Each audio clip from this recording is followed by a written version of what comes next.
I am Mark, your kind and generous dungeon master, and if you are sitting comfortably, we will begin. Our heroes are back in the city-state of Nibenay. They were, until recently, trapped in the desert in Outpost 3, under siege from marauding elves and Gith, who spent most of their time marauding anyway. It was revealed to them that these elves and Gith were being controlled, coerced into cooperating by Karadao, a former servant of an order of psionists known as the Order. He was using an item known as the Rod of the Dead Mind to force his will upon them. He's dead now.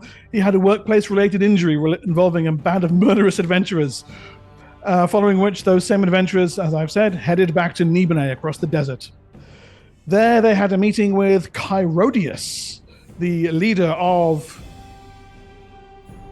the merchant house of Chirodius, for which our adventure is sort of named. She was the owner of Outpost 3. You may recall her from Season 1. She was lovely. She has asked our heroes to help her out with a small smuggling problem. Someone is smuggling beetles on her caravans. Shakat beetles, to be precise. Beetles that have been altered so that their bite suppresses psionics. These beetles have been ending up in the hands of all sorts of unsavory individuals. Assassins, traders, Templars. So Chirodius would like the situation brought under control. No one's going to smuggle anything on her caravan and not cut her in on it, god damn it. So, our heroes have been asked to sign aboard the caravan, either as guards or as passengers, or as, well, we'll see shortly, I suppose, and discover the truth. How to discover this truth? More murder. You know it's going to happen. The caravan is due to leave in a couple of days.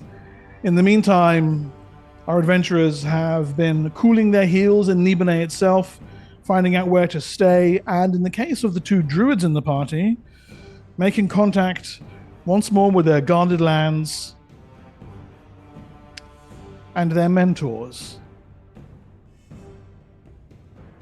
In the case of Thicket, this is an elderly druid who goes by the name of Tau. Her guarded lands, and therefore thickets, are on the plain of burning water. Over 100 acres of hot springs that lie outside the city-state itself.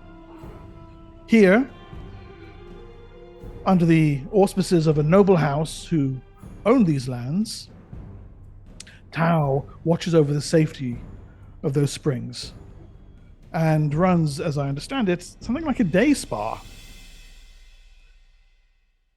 At any rate. A bathhouse. A bathhouse, yes. You've made your way out of the city itself, winding across the paths and raised walkways, taking in the steam and the heat of the plain of burning water, until you come to the estates of House Eden. The noble house who owns these springs. They recognize you, and largely because you're a halfling, the distinctive mud with which you have daubed yourself has become patchy, muted, fallen off in places. Your distinctive thicket of hair is somewhat wilted. But you make your way through the lands and up to the spring itself. I immediately look for Tau. Okay. The bathhouse itself, a series of low, round-walled buildings, sits on a small promontory that juts out from the large area of dry land upon which House Eden has its estates. A couple of guards at the entrance to the bathhouse area wave you through. I nod to them. If I remember their names, I'll say them as I walk past. Yep. Jocks and blocks. I don't know. Leave me alone. The The I just outer, wanted to indicate that he remembers people's names and is nice. I'm glad someone does. Yes. The outer areas of the bathhouse are absent of Tao, and it takes some time before you actually find her in one of the inner chambers, stretched out on a long couch, a shawl pulled over her. I actually have an image of Tao for you here because I prepared that, even if I didn't prepare the names of those guards. There she is. Her head comes up at your entrance.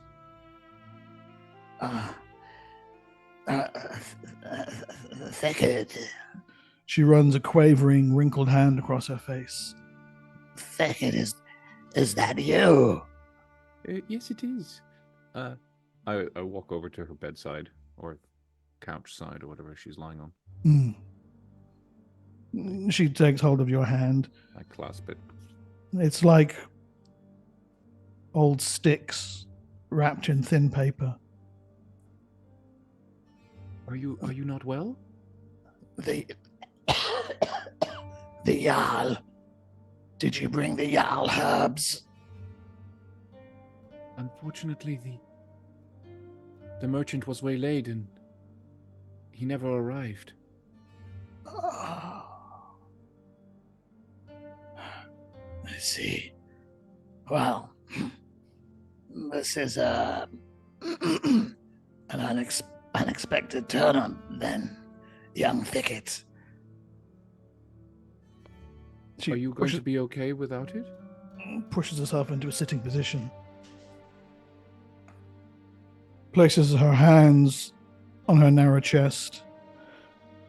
And in long breaths, you can see her call upon the energies of Castromandus, the spirit of the land.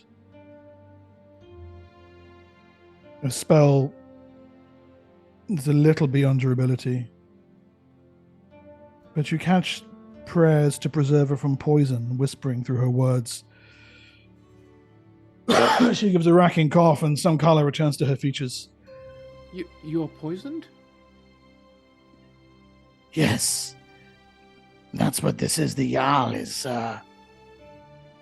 was to aid me in crafting an antidote. It resists my attempts to neutralize it. I apologize. I wanted to spare your feelings.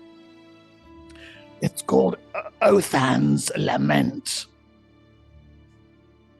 It's a poison of supernatural origin that I understand was acquired from none other than Wheelock, the fabled bard who dwells out on the Ivory Plain.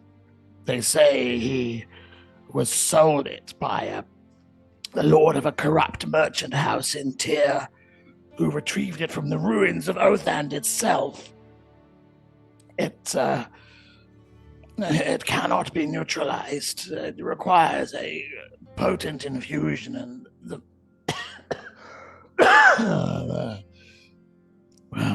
Jarl herb. Is there anything else that might help? I do not know. I believe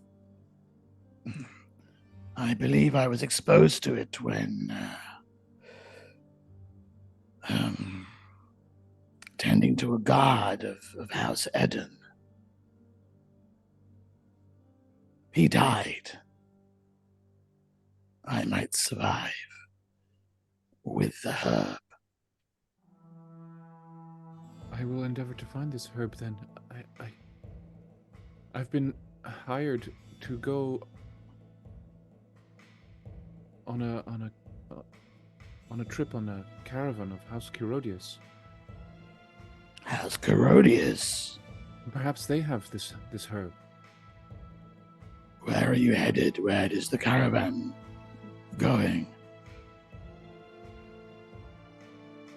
If you can't remember, Alterrook. To Altaruk? Ah, Al Taruk is the trade hub of the Western Tablelands. There is a good chance you might find the Jarl hub there. Then I will do that. I will follow it and find it for you. Will you be able to hold off the poison until then? Kalstramandas continues to bless me with his favor. Do not worry on my account. I will still be here when you get back. I clench her hand. Trying, obviously, to be delicate still, but... She manages to smile, but you can see that it is weary and etched with something you have not seen in her before. Fear.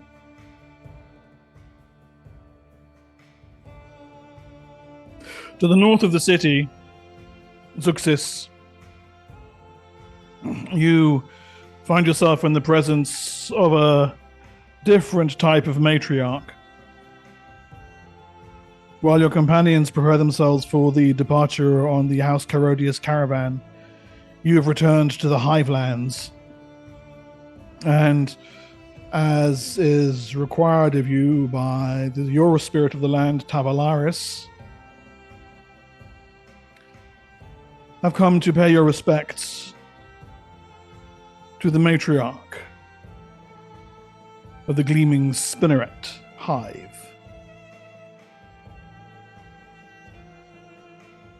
She stands before you, her carapace glistening with multi-colored hues, mandibles moving gently, cleaning.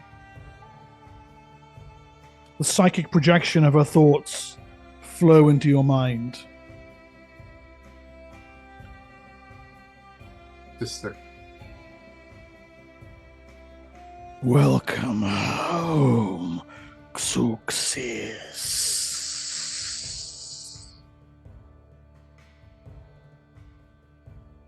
It is a blessing. You survived your journey.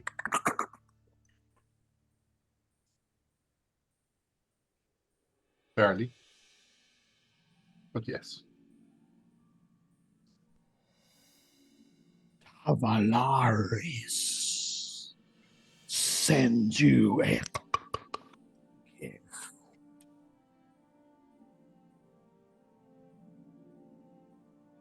A new warren opens in the Hivelands.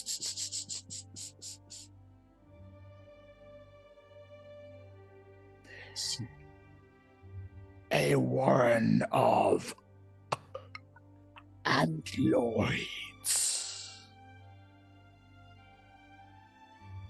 I will introduce myself to their matriarch.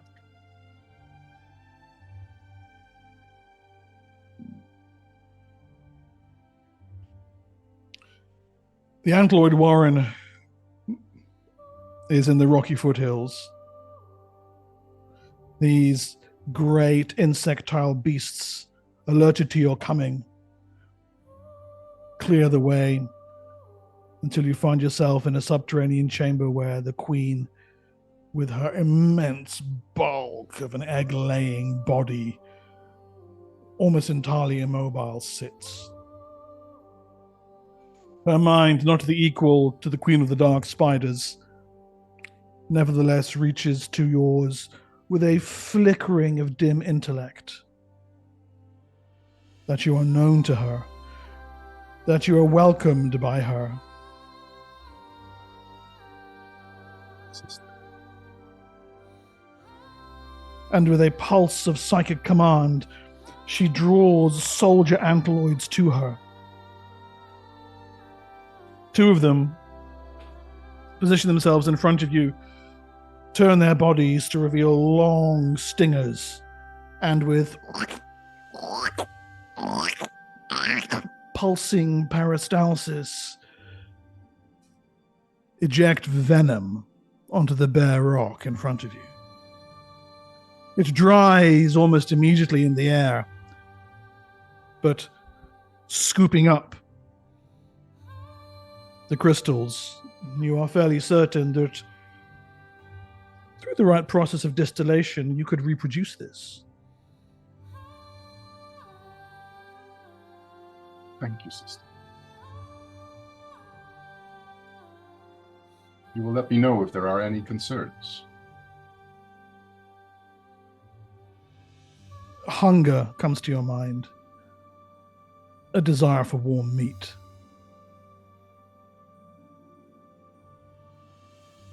We will see what we can do. Until next we meet.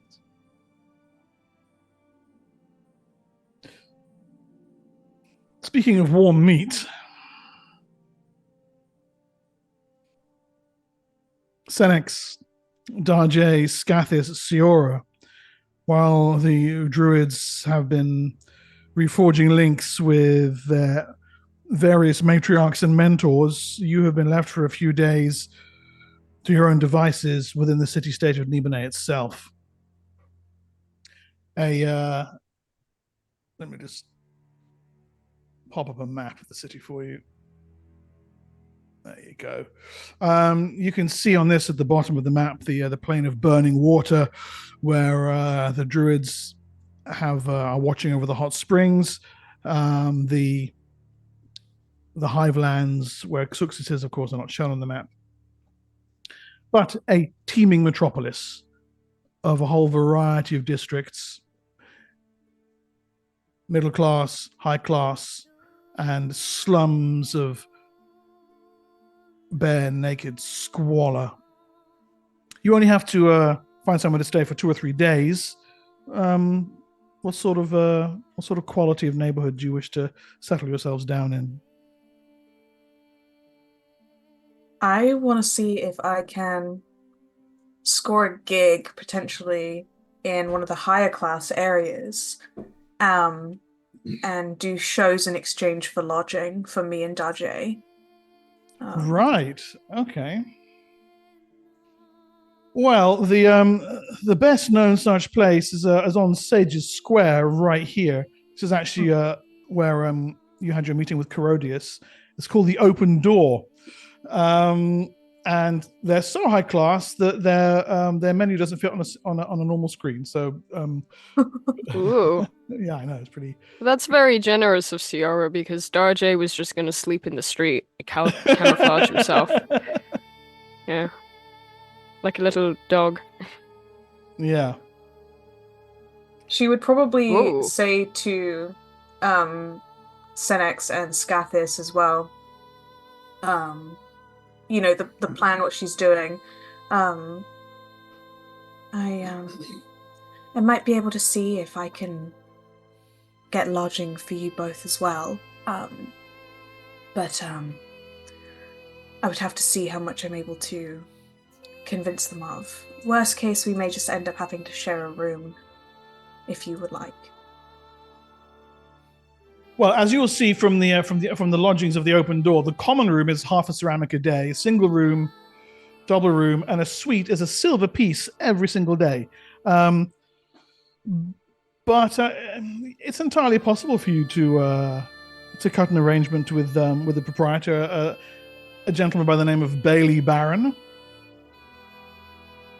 Which I need to add, because I know, right? Which is why Mark just said this. This piece of paper that Mark's got up here is so old that it's from the original Darksun campaign that we played over 10 years ago. And Bailey Barron, named Bailey, is that near enough exactly how it's spelt, is what I called my son because of that. I really liked the Bailey. No way. Yeah, so take one E off, and that's what my son's called, Bailey, yeah. Yeah, we had a game set in Nibenay years ago that yeah. Awesome. So That's so when cool. And he's when 10 we were back, he's 10 now, 11 this year. yeah, Wow. that's quite cool. Well, now I can't seduce Bailey because it's going to be weird now. Especially as you've met my It's going to son. be really weird. Well, one of your class abilities is the improved reaction ability. So no roll is even necessary for you. After a conversation with the proprietor, he looks you up and down. What sort of performances did you have in mind, madam? Baron asks. Well, I can do dances from different kingdoms. I can serve, I can just take care of your more paying clients, things like that. Take care of as a hostess, you mean? Yes, of course. And In exchange, I'm wondering if I may have lodgings and food for my friends over the next few days. oh, for your father and your lizards. Yes. Daje is a performer. Daje is an incredible performer, doing incredible dances, changing colors. Daje performs interpretive dance. And Scarthus is an incredible bodyguard, bouncer. And I can sing. And then he tilts his head back and does the his throat sack inflates.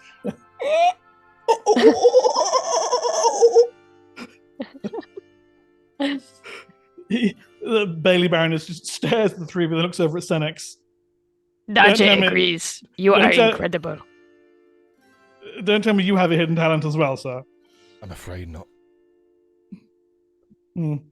This one is our manager. I see. Well, you're managed by your father. What could possibly go wrong with that? Very well. No, very well. I'm convinced. I'm convinced. You're very, very, very compelling, shall we say? I will make you a promise. When I have a son, I will name him after you. Very, very kind of you. Very, very kind of you. Well, let's one last thing. Should you be charging my paying customers for any additional hostess services? It's traditional for the house to take a 10% cut of that. Completely understood. Well, good. I'm glad we're all on the same clay tablet, so to speak. Fark, would you please show Madame Siora. Madame Siora and her father and their lizards to one of the princess suites, would you? The Thojak suite, I think, would be suitable for this fine group. Daje hopes you enjoy the show. And then he turns to Siora and quietly says, "If you would like, Daje will visit him tonight and slit his throat." Let's save that until something happens. But thank you. Acceptable.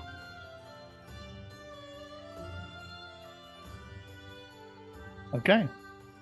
So that was for a prince suite for a few days and also food throughout the day as well, correct? Yeah. Well, if you look if you look at the prices, the prices are beyond absurd.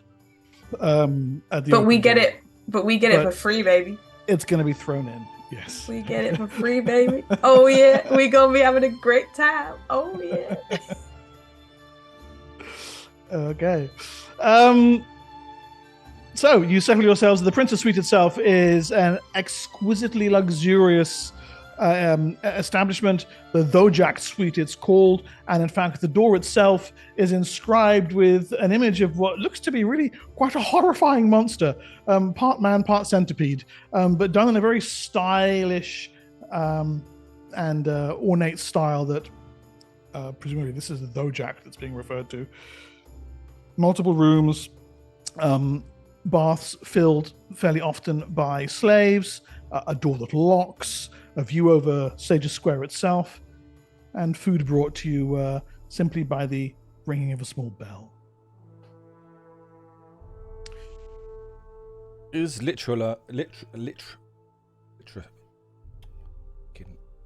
your own time.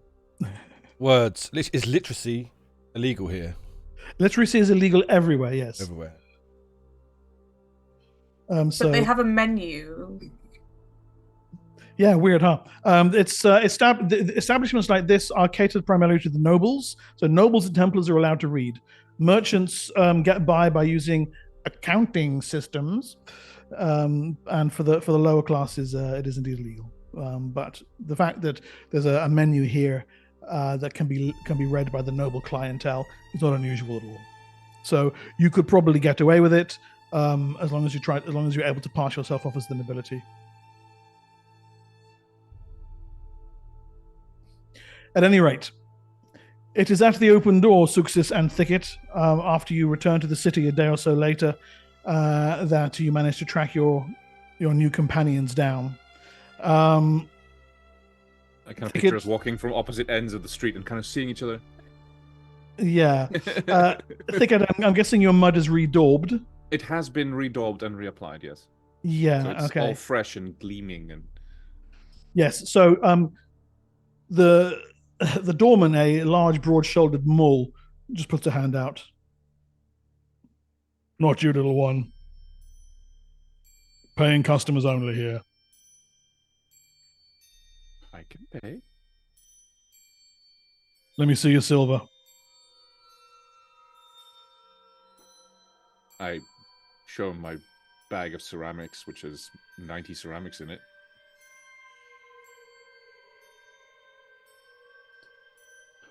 Right, in you go. Thank you very much. Suxis, you receive a similar interaction. Here to see someone, are you? Yes, an appointment here. Who? The lady Siora. Oh, right, going up the Prince Dojak Suite, second floor.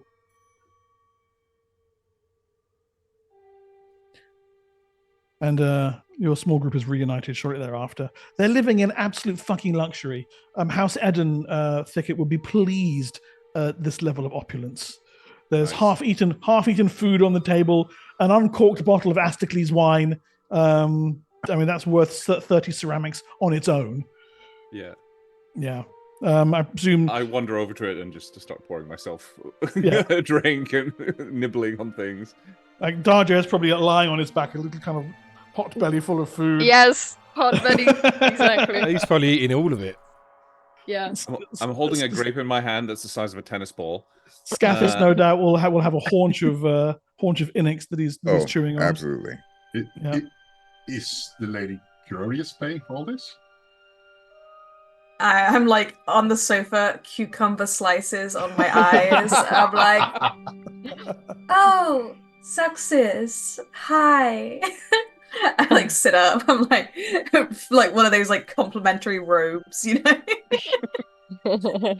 I managed to score a deal with the owner of this building, and as long as we perform, we get to stay here and eat for free, isn't it? Oh, isn't it wonderful?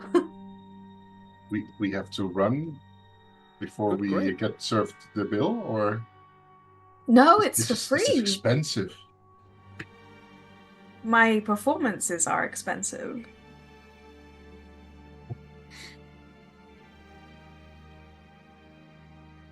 I understand. Mark, going back over what was said, is there anything in this that I can think about? Are we going to get charged? With the No, deal that was made? so long as Siora delivers and Darjay deliver the goods, there should be no charges forthcoming. Okay. I don't want Scathis to sing. Also, yes, Scathis is singing. That's quite right. I apologize for forgetting that. Who could forget that? You can make it a duet. Take it their evenings have been packed with paying customers. We've been bringing in a crowd with our weird set of performances. Okay, so before we just proceed, why don't we actually? Where is it? There we go. Okay, I'm just going to use this to abstract earnings you've made over those couple of days. Darjay, can you make me an expression dancing roll, please? Yes. That's on the sheet, correct? Yeah, under Expression- proficiencies. yeah. Proficiencies, yes. Expression, dancing.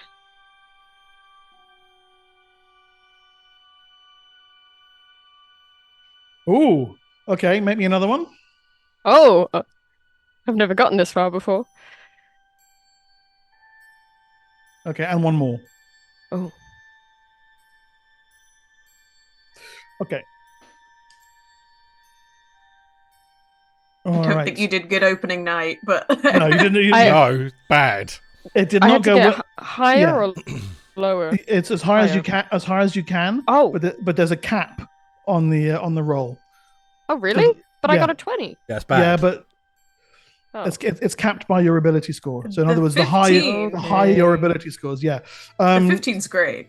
Yeah, you net in although the opening night is people are a little bit alarmed by your small purple lizard form leaping about the place. By the time the second night rolls around, people have warmed up to you a little bit more, and you net a total over those couple of nights of 220 ceramic pieces. Darje is an acquired taste. He is an acquired taste, yes. Sorry, say how much again? So I can put it in. 220. 220. 220. Ceramic. Yeah. Siora and Scathis, neither of you actually have expression skills. So can you both make me just some charisma rolls, please? And that's This on is your... not going to go well. Somebody shut the lizard up.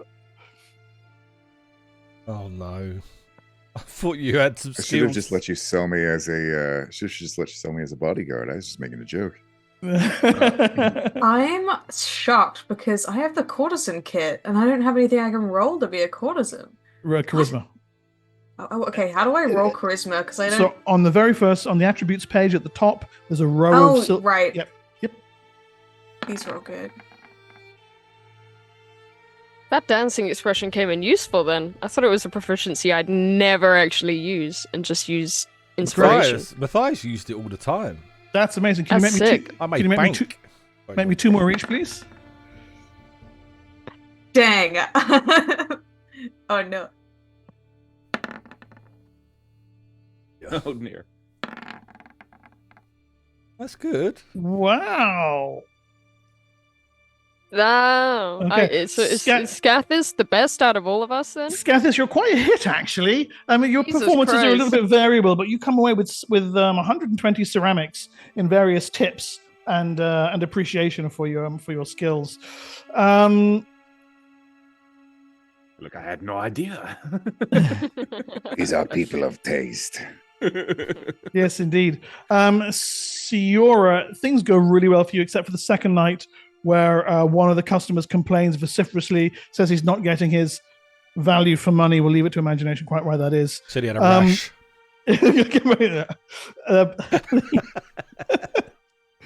You make the same amount of money as Darje, actually 220, but after the house takes its cut, you come away with 198 ceramic pieces in ill-gotten gains from the That's open door. that's only her performances. She's also hostessing. That's the charisma roll covers a multitude of sins. Okay, fair enough. The departure on the House Carodius caravan is imminent, but during these couple of days where you're lounging around in luxury at the open door, are there any things that you guys want to get up to in Nibenay itself? I thought I might show my new friends around a bit. Yeah. Zuxis has a request. Maybe you can accompany me into a more dangerous part of the city. I was looking to sell some of my venoms. Sure. But that requires us to go into the bard's quarter, which is dangerous. Okay. What do I know Does about the this Bard's Quarter? one want help? Well, So- I don't want to go in alone. That's not wise. The Bard's Darje will Quarter. go. The Bard's Quarter is in a part of Nibenay known simply as the Hill, and on the map it's here. You can see that fortress thing there. That's an Yeah. old. Hold on. an- Wait on a roll minute. on there we roll go. 20. That's an old abandoned palace, and this entire district around here, it sits at the top of a hill, basically, but it has been largely abandoned by the good citizens of Nibenay, and now is home to a couple of elven tribes, the elven market, thieves, cut purses, vagabonds, and of course, within the confines of the ruined fortress itself, the Bard's Quarter. Thicket, you've probably never been there. You know better than that. That is a very dangerous part of town. I don't know if that's a good idea. It's not, but it's where you need to go if you want to sell poisons and venoms. But why do you want to sell poisons and venoms? Because we need money. What? We need the money. Are you sharing your Plenty of money. ill-gotten gains with all of us? Huh? Are Well, you if going we want share to, if we want to outkit our caravan, we need to have some money. Isn't House Kirodius going to And what- provide us? and with what what we happens need? Speak up, Arnold. Isn't House Kirodius going to provide us with what we need on the journey? And what happens if that goes south and we suddenly need to fend for ourselves?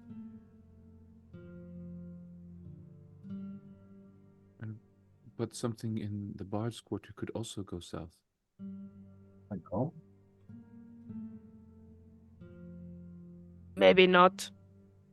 If you don't want to accompany me, I understand. We can't have you go alone. I need to establish this Fine. anyway for future I will records. I will come, but I'm not taking any of my valuables with me. Feel free to leave them in our suite. This is probably wise. Is there like a hiding spot that I'm aware of in the suite that, even people who would be coming into the room to like clean or whatever wouldn't find? As I recall, let me just check this for you. The lock boxes are provided. Okay, great. Yeah, I Okay. will put all my stuff in the lockbox and kind of, if there's like parchment and a quill, I'll note down what everyone, puts in so we all get like our stuff back. Mhm. By all your stuff, you mean what? Your money? Yeah, specifically my Monies. money. Yeah, we need. I'll put 3/4 of my money in. Who knows who we need to bribe on the way? I have no idea. So I'll bring some money. Yeah, I'm going to bring some. But the rest of it. I'm just leaving all of it in the hood. Oh, no, you've gone really quiet. And my equipment as well. That I This is don't better? need for this journey. Not as loud as usual.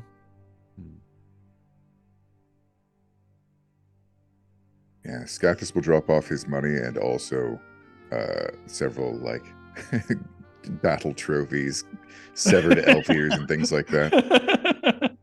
Please don't put those in there. Why not? They are valuable to me. I like Can you try hear and like me now? segregate the money from the. I'm hearing you fine, but I'm not sure how you're coming through on A little bit soft on my on stream side. Sorry. From the diaphragm on out. From the diaphragm. Law. Yeah, Stage voice, darling. listen to Scathus. He sings loud. I'm going to bring 51 of my ceramics. Okay. Yeah, I'll be bringing, I guess, 100, just in case. For bribery. Okay. So only Senex, Darjay, and Success are bringing any cash. Everyone else is leaving theirs in the lockbox. Yes. And to which Siora has the key. Got it. Okay. Very well then. We'll put this, if you want, on the second day that you're here. After a couple of you have had disappointing evenings at the open door, you need to just get away from Sage's Square, clear your head a little bit, get the smell of Grey Poupon out of your nostrils and something a little bit more earthy. The Hill District is, as I've said, aptly named, being located on a hill itself.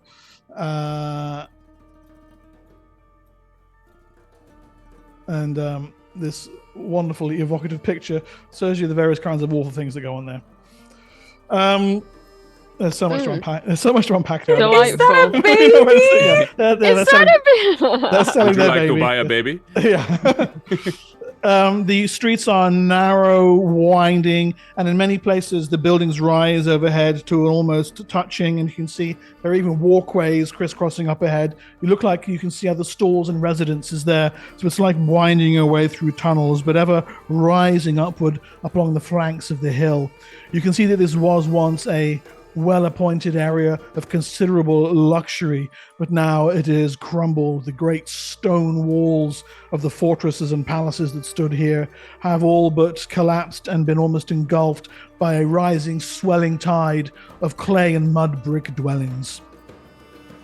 Gauzes and tarpaulins hang from all sides, and through this hazy maze you'll make your way in search of someone to whom you can sell the poisons that Suxis is looking to line your pockets with.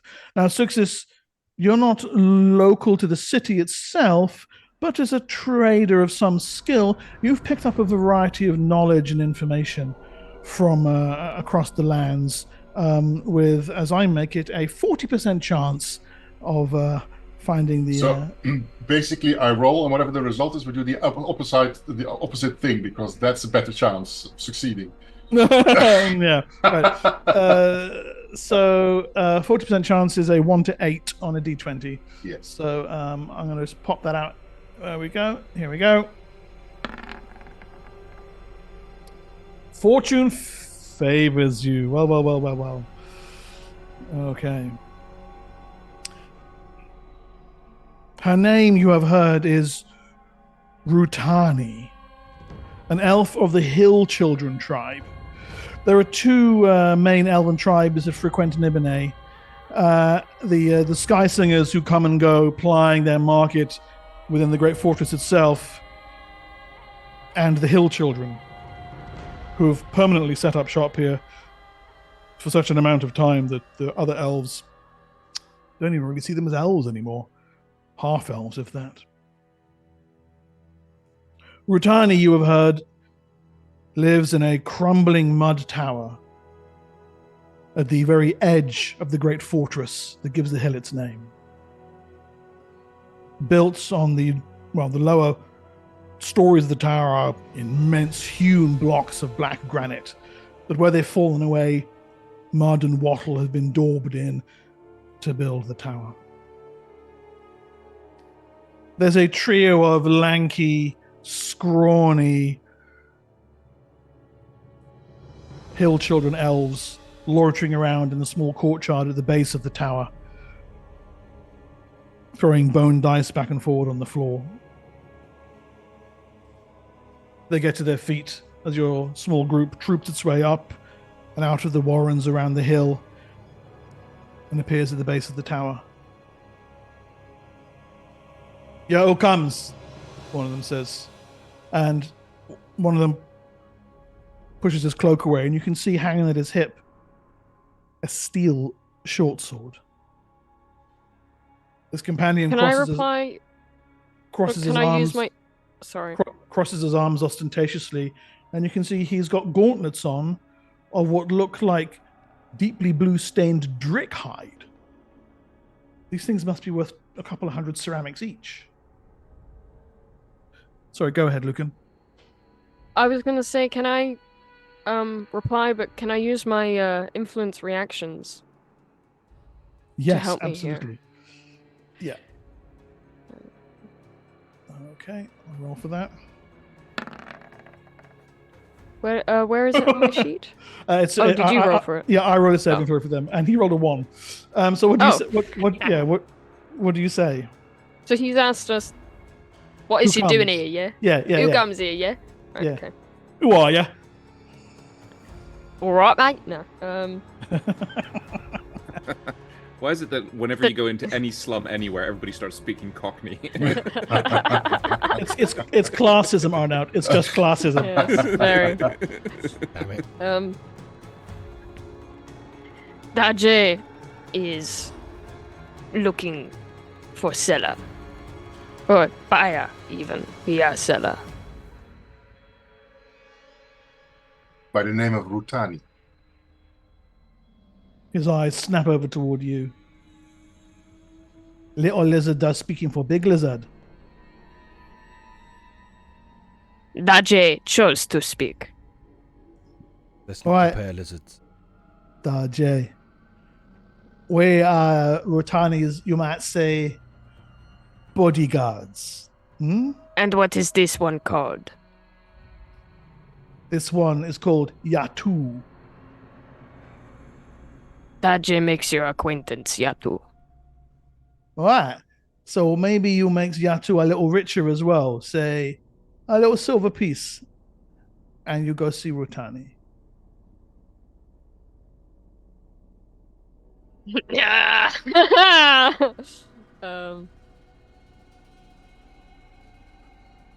Daje wonders whether Yutani is even in the building. Yeah, she is upstairs. Yatu would not lie to Daje. Mm. Can I You have see to if have he's better lying? watch what he says, because Scotty Can I- is these bodyguard. Zuxis will very gently try to step in and start a negotiation, because 1 silver is not something we can afford. You can back off. I was talking to my friend Daje here. He looks you up and down. You was out of your depth here.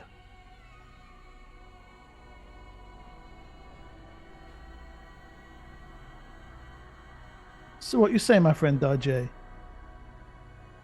You got little lizard, middle lizard, and big lizard. He looks Scathis up and down. So I cut you a deal. We just say 5 ceramics, and we're done.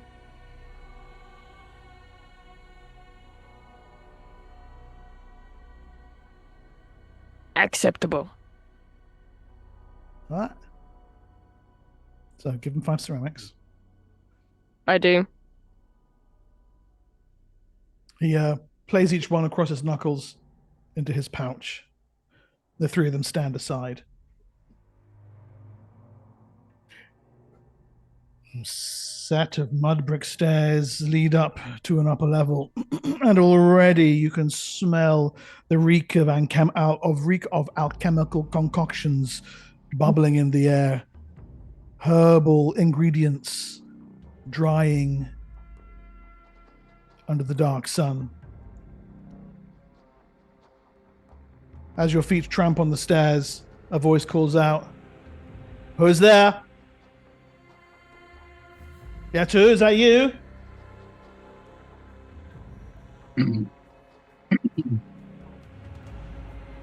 And politely wait. You can actually hear footsteps on the floor. Yatu, what? And there's some Elven back and forth, up and down the tower. For those of you who speak Elven, Yatu's announcing that you've paid the toll. Coming to sell something. The voice comes back from the inside of the tower. "Come on up."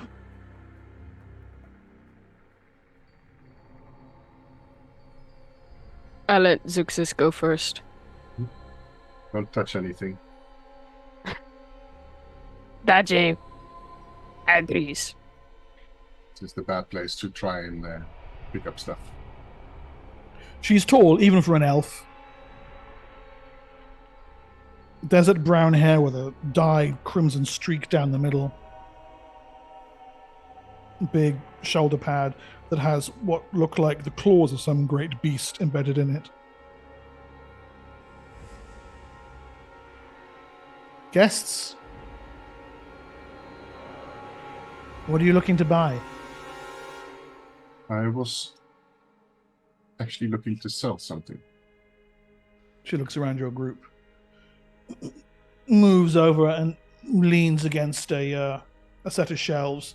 You can see one of her hands is just a few inches away from what looks like some kind of packet, probably containing powder.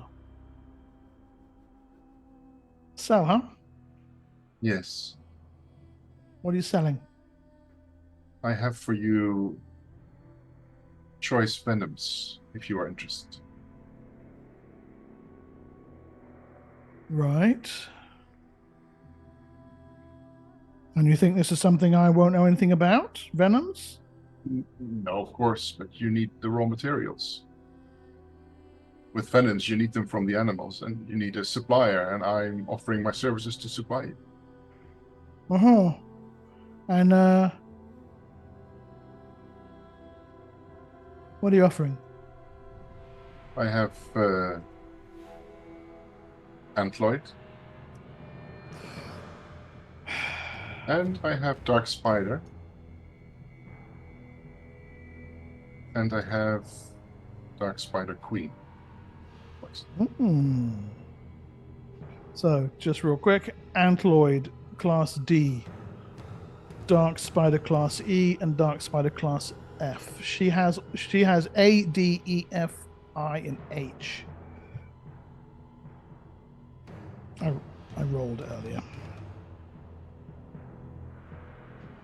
That she knows herself. What's the common venoms in these parts? I will buy from you. Okay. But I'm not paying full ceramic for those. I understand. What is a decent price that you were willing to offer? For the antloid venom, shall we say $375? I give you $750 for the dark spider venom. I'll give you $1,000 for the queen.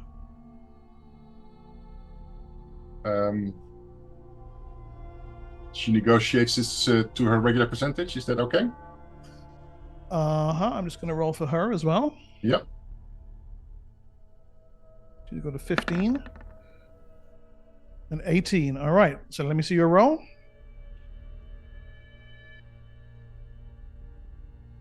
I'm presuming just just click on the bargain skill on under proficiencies. Yeah, good. Yeah. Use proficiencies, bargain. She goes. Okay, you dick her back and forth with her for a few minutes, but she eventually settles on giving you the added 20%. So if you just look at the bard's table, take the crafting cost and add 20%, and that's what you make. Yeah. Okay. Okay. And I thank her and ask her whether it is okay for me to drop by in future. If she's willing to buy more. Well, ideally I'd be looking for something a little more unusual than this. But I suppose. Okay. And I thank her. And you said your name was Suxis? Yes.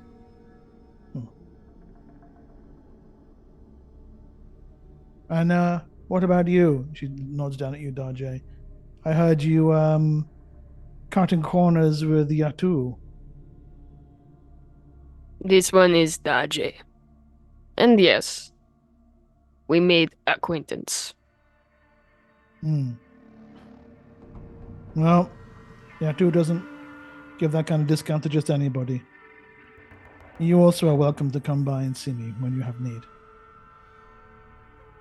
Darjay appreciates. Then, to you two and your silent, mysterious companions, I give you my thanks and a farewell. Be careful getting out Let us of go. Here. Yes. Thank you. Okay. Just a minute, please. 1, 2, 3. I'm going to be just doing an observation roll as we leave. Kind of Yeah, likewise after that warning. Yeah, I just might, just to be safe. I might also whisper to Zuxus about it might be wise to split your new coin amongst us, just in case. She does so. I don't have any pockets. Actually, she deposits the whole lot with Darjay. Okay, well, Darjay, as the whole lot's being deposited with you, you put it into your pouch. You notice you're actually short a little bit of money. You have to probably pilfer a bit extra from you while you were handing it over. So you can knock off a further 26 ceramic pieces. Okay. Your pouch is lighter by that amount. But only from the 100 I took with me, so... Only from the 100 you took with you, yes. Yeah. So it's cost you a total of Yatu's cost you a total of 31 ceramics. He's not there when you come out of the tower. Oddly enough, if you Obviously. if you let Ending Zuxus is know, ill she will gotten gain. compensate you for that because she did ask you to come along. yeah, they blew their rolls on Senex and Suxus completely with a terrible rolls. Oh, there. okay. I will bear that cost. That Jay appreciates. So how much is he holding for you at the moment? I'm not exactly sure. I would have to calculate, but I'm not doing it now in the middle of the stress here of the playing. So, but it's a lot. It's a lot. It's quite a few. I'm presuming she just. I'm not getting a huge bag of ceramics. I'm probably getting some silver as well, or not? Yeah, 2,550 ceramics. There you go. Wow. Yeah. Okay. And then getting that in silver and gold, or what? How does that work? So 25 gold and 5 silver. Okay. But very well, you Make yourself scarce if they come for it. depart Rutani's tower and make your That way Jay will.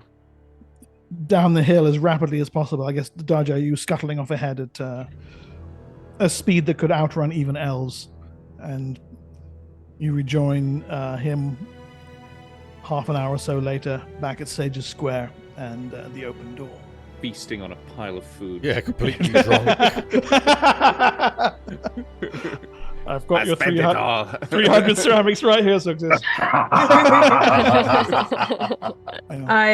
mean, as soon as we get in, I open the lockbox, make sure it's all still there, and then give everyone back what they put in. It absolutely is still there, yes. Thank goodness.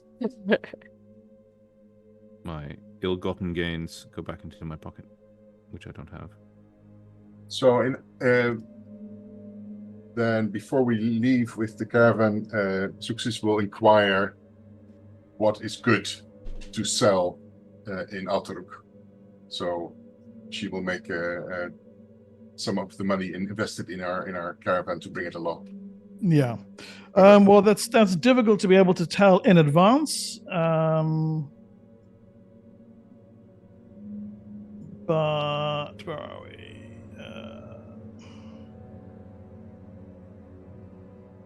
It fluctuates so much given its location that you're going to have to wait until you get there to find out. Okay. There, in trader terms, there's no fixed market entries for it. No, I get it. Yeah. One of the places you roll for each time you visit it. So then I will just invest some of the money into things that are very cheap over here, and hopefully be able to sell it for some profit over there. Okay, we'll do that off camera. Yeah, after the exactly. session. Yeah. Okay, good. All right then. After a couple of days, then the day of departure arrives, and early in the morning, then I take it to you. Make your way to the House Carodius compound. Mm-hmm. Okay. You guys all stocked up, just in case something goes south and we need to rely on ourselves. I bring a water skin. I bring literally all of my weapons. Clank, clank, clank. You need a cart soon to carry them with you.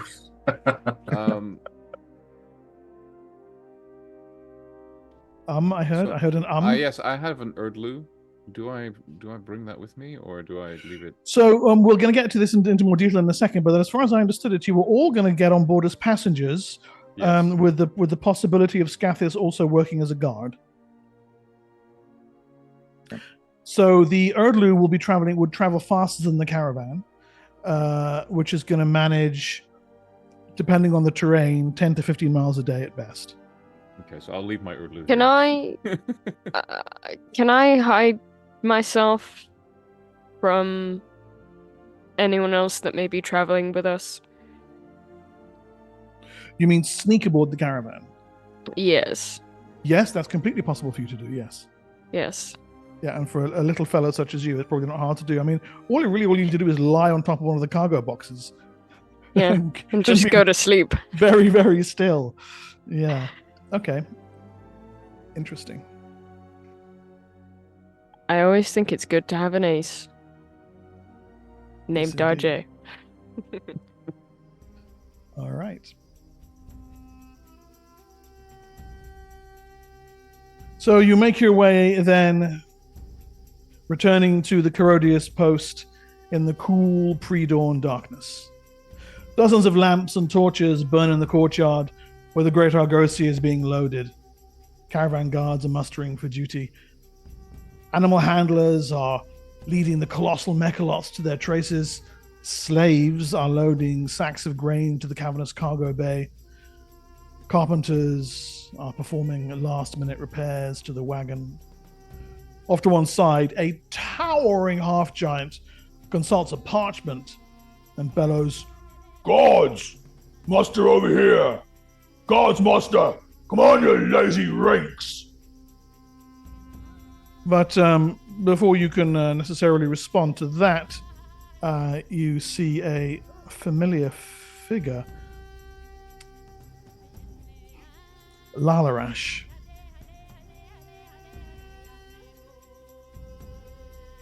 He heads over to your group as you make your way into the compound. My old friends, I'm so pleased to see you. Glad to see you're alive. And I must thank you for your recommendation of my talents to Lady Chirodius. Oh, but only deserved. Your valor was instrumental in making sure that Outpost 3 survived as long as it did. I was able to negotiate an agreement with the elves and secured most of the cargo. Sadly for Gorgoroth, well, his valor proved his undoing. But here we are. Looks over toward the great argosy. Are you going to be traveling? The Lady Karadi did not tell you. I am Caravan Master. Oh. Yes, a promotion for my securing as much of her belongings, her trade goods, as possible. Yes, I have been given my first true command of an argosy, the Amketch. Well deserved. Well, thank you. She mentioned that your group was traveling as passengers? Passengers, guards, whatever's needed, if anything. Whatever's needed. Within the reason. Right. I'm to be the caravan's healer. Bless the moon's thicket. I remember well the services you did for the guards at Outpost 3, even though most of them died. And brave Scathis, you are with us also. I will be traveling as a guard. Ah, outstanding, outstanding. Then as soon as you're ready, report to Holtet Fen over there. And he points toward the half-giant.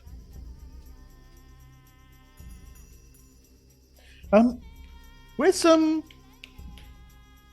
little fellow? Around. Around? What do you mean around? Hello, Lalarush.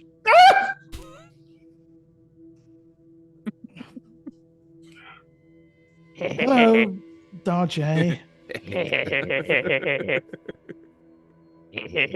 He doesn't come out of camouflage, he just laughs. Right. Well, as passengers, I am required by the Merchant's Code, unfortunately, recommendations aside, to charge you. Not you, Scathis. Not you, Thicket.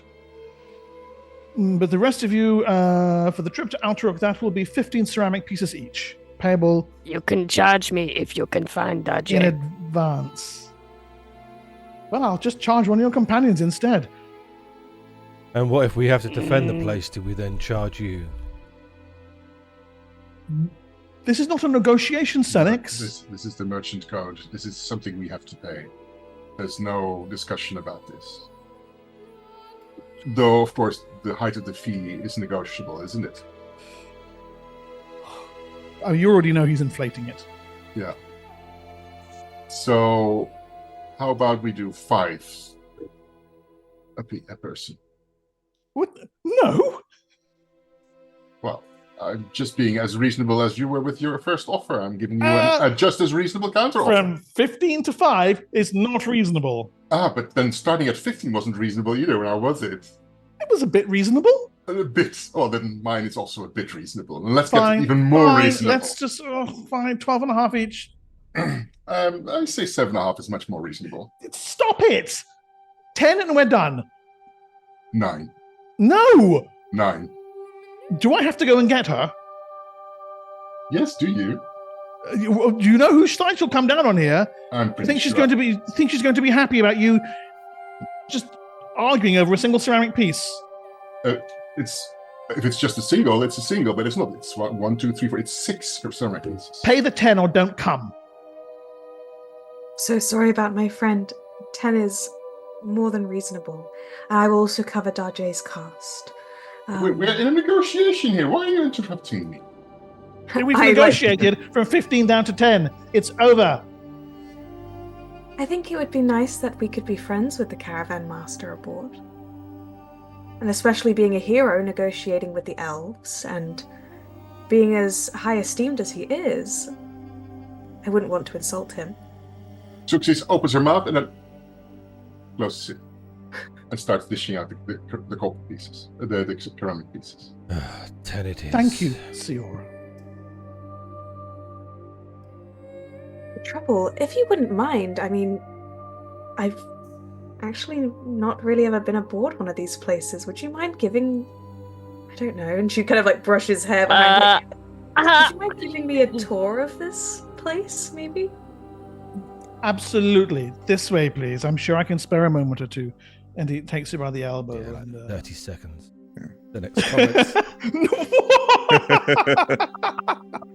You're disgusting. She just wants to know about like the layout of the place and if there is and whether he fits around her little pinky, right?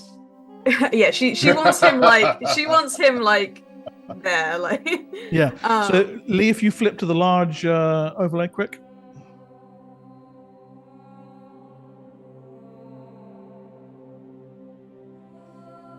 Right, so there you'll see the 3 decks of the Argosy itself. The thing actually is wedge shaped, so the lower decks are smaller. The passenger areas, excuse me, are here. You can see pinging it there. And there's another small room here. This is the original map from the adventure. I did also find someone made one online using more colorful resources, but it's a little busy. Wow. Yeah. That's a lot. Yeah. But on that one, this would be the main passenger area here. There's actually even a dude sitting around. The other one. Yeah, this is lovely to look at. I love how the carpet detail is included. I know, right? It's really quite an astounding piece of work. Yeah, that's like a real Persian right there. Yeah. If you zoom it all Look, the way look, in, look. it's like a fractal, and it just keeps going. There's the meat. Look, here's the meat room. I think that's made on Incarnate, and that's very impressive because Incarnate, especially the walls, that's really well done. Yeah. Yeah, this is badass. For visibility, though, for Not us so right now, much. let's go with So this. Back to the 80s. It's like traveling 90s. in time. Yeah. Yeah. So there's a couple of ways in. There's entrances that go up to the side here. They actually come onto the second level. You see, stairs from the bottom lead all the way up here. And there's on the ground floor. There's a cargo bay, a lower entrance, a storage locker that can all be accessed from the outside. So what you're saying is it gets bigger as it gets. I'll show you an external view of it in a minute. Okay. Sorry. There is the upper deck. The central area here is exposed, and Scathis, from the ground level, you can just make out the shape of what appears to be a light catapult, which you have some skill in managing. Should it become necessary. Scathis will stalk off to report to the half giant. By the way. Yes. What's Yes. his Good name? out. Holtet Fen. I'll get to him in just a second. Holtet Fen. Okay. He's a bundle of laughs. You'll love him. The caravan commander Lalaresh leads you up the stairs, waves off the lower level, and cargo and the handlers in the water. It's nothing particularly important, but shows you in through the common area, passes by the kitchens where you can see kitchen staff are already beginning a meal to get things underway.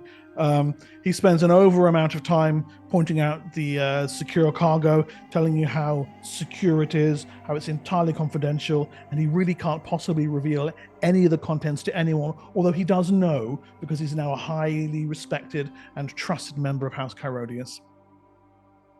That's the first thing Darjay's gonna do is look at them fucking crates. Break into there. And we have I love the idea of Darjay on Siora's back, just clicked on camouflaged and just listening into the store. Totally. It's entirely possible, yes, and really quite a terrifying image. Anywhere. He says, for you people, the passenger room here on the central deck is the most spacious and probably the best location for you. Although there is a second passenger's cabin, actually just opposite mine, my lady Siora. So if you would like a little bit of privacy, I can probably arrange for you to have that just yourself. Oh, I would love that so much, actually. That sounds incredible. Yeah, well, good. I'll make that so then. If Lizard's could grin, then Success would have a massive grin with a very deadpan smile. No, Siora and Darjay just high five from where he is on her back. Yeah. And then on the upper level, of course, more guard posts and the main bridge where their psionically empowered handlers control the mechalots and make the whole thing go. Doubtless we'll be coming back to this map at a certain Is there point. anything Yes, on the bridge that actually steers it, or does the mechalots do the steering as well? The mechalots do the steering as well, yeah. Yeah. And they require fairly continual psionic control because every now and then during the day, there's always a chance that the mechalot decides, no, I'm not going there. And it's a six-ton lizard with a bad attitude. So what you're saying is that the bridge is just an empty room. Well, it's got chairs in it and a shelf, and no steering wheel. There's nothing, no controls. It's just there's a charcoal sketch of Lalarash's mum. I mean, what do you want? I just love this idea. It's this is my mummy. He seems a bit like a mama's boy. I would like to find somewhere. I'm just going to go sit in the passenger's lounge, for example. Yeah. Hood over, covering my face, arms crossed, and I'm just going to concentrate on insect mind. Mm-hmm. I can. Let's see it. Yeah. Yes. And I'm also going to try to manipulate that. Power manipulation. Yeah. Yes. I have insect mind for 24 hours. Okay. And I just want to concentrate on like what's around, you know, like obviously I'm waiting for this insect thing, bugs. That makes sense. You wait. No. What do Well, you you mean? know, obviously there's bugs on people bringing bugs on board, yeah? Oh, I see what you mean. Yes, right. Yes. Yeah, so I am setting myself up. And I believe with Insect Mind, they see me as like their sort of king, queen sort of thing, yeah? They would indeed be amenable to you. Yeah. Right, so the benefit without, and I don't have to pay the maintenance, lasts for 24 hours. So just insect mind, yeah? Insect Mind. Hive Mind, I don't need to do yet. I think Hive Mind is just to take off resources off them. It is. Okay, cool. Got it. And I've just... Mechalots are insects as well, right? Reptiles. No, they're reptiles. not. They're reptiles. I thought they were large, like... Kanks are. Kanks are, and I'm just going to get to that. There are indeed a significant number of kanks being herded into the compound because those form the outriders. And let's get onto that right now, why don't we? We'll need the other overlay back. So just real quickly, I'm just going to show you the mechalots, the argosy from the outside. There it is.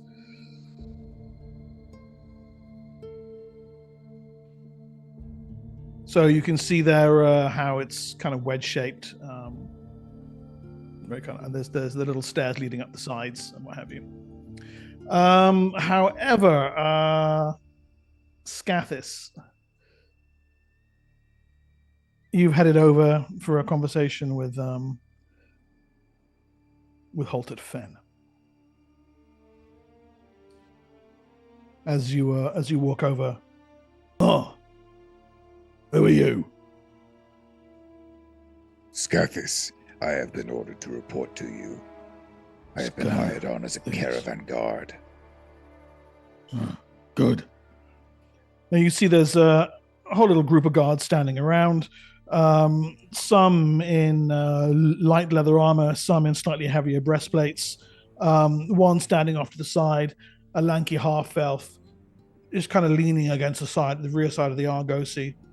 He's clearly part of the group, but he's affecting a certain arrogant insouciance that he wants everyone to see that, well, I mean, I could be here if I wanted to, but maybe I do, maybe I don't. The half-giant ignores him. Towers, I mean, really, he's huge, 12, 13 feet high, immense broad shoulders, heavy chitin armor, notes everyone's names, studying each person's face individually. Right, good to have you with us. Doesn't really sound like he means it. I am Halted Fen. You work for me.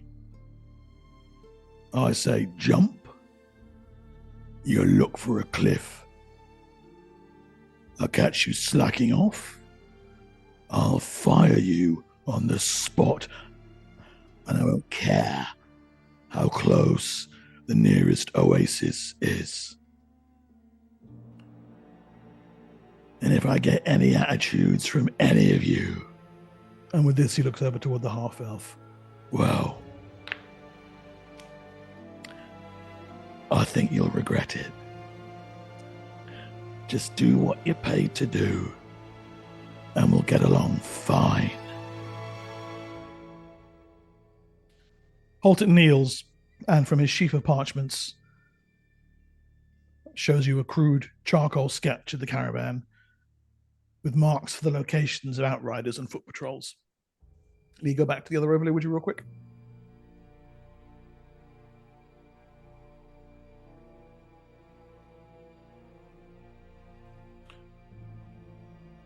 So, we've got 3 patrols of outriders and 3 patrols of footmen.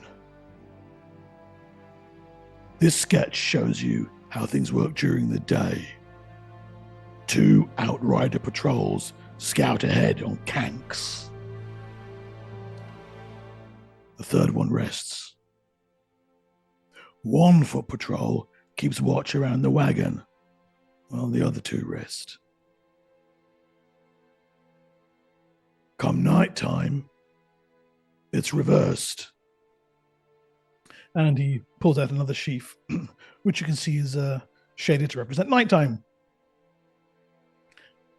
At night time, there's 2 foot patrols keeping an eye up ahead. We don't move during the night. Guards need to be close. And we have 1 patrol of outriders working the perimeter. Right? Now,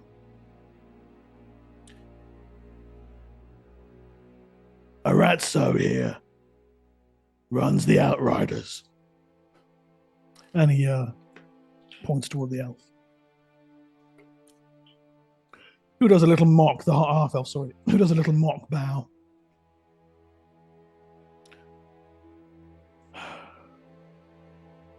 Scathis, you say your name is? Yes. He looks you up and down. I mean, you easily outsize anyone else there. You done this kind of work before?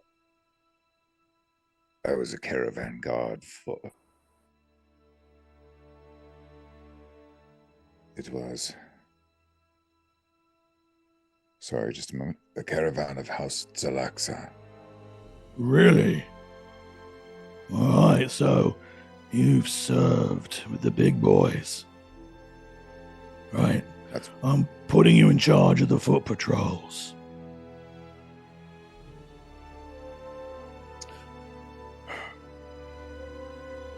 You get to march this morning, rest in the afternoon. I want you standing second watch in camp tonight. Any questions? Arazo raises his arm. Holtet Fen ignores him. No? Good. Right. To your posts. We're going to get this hunk of Agafari and grease underway. Go. Arazo snaps a finger, and the more lightly armored guards fall in behind him. I wish I'd picked a different voice for Holtet, because that's really quite painful. Anyway, we'll go back to the map there for now. Is there an assigned space for me, or is am I just wherever it's needed? Well, you will presumably be with the passengers. The passenger area downstairs, by the way, of course, not the special one upstairs. I wouldn't dream of going anywhere else. Okay. Okay.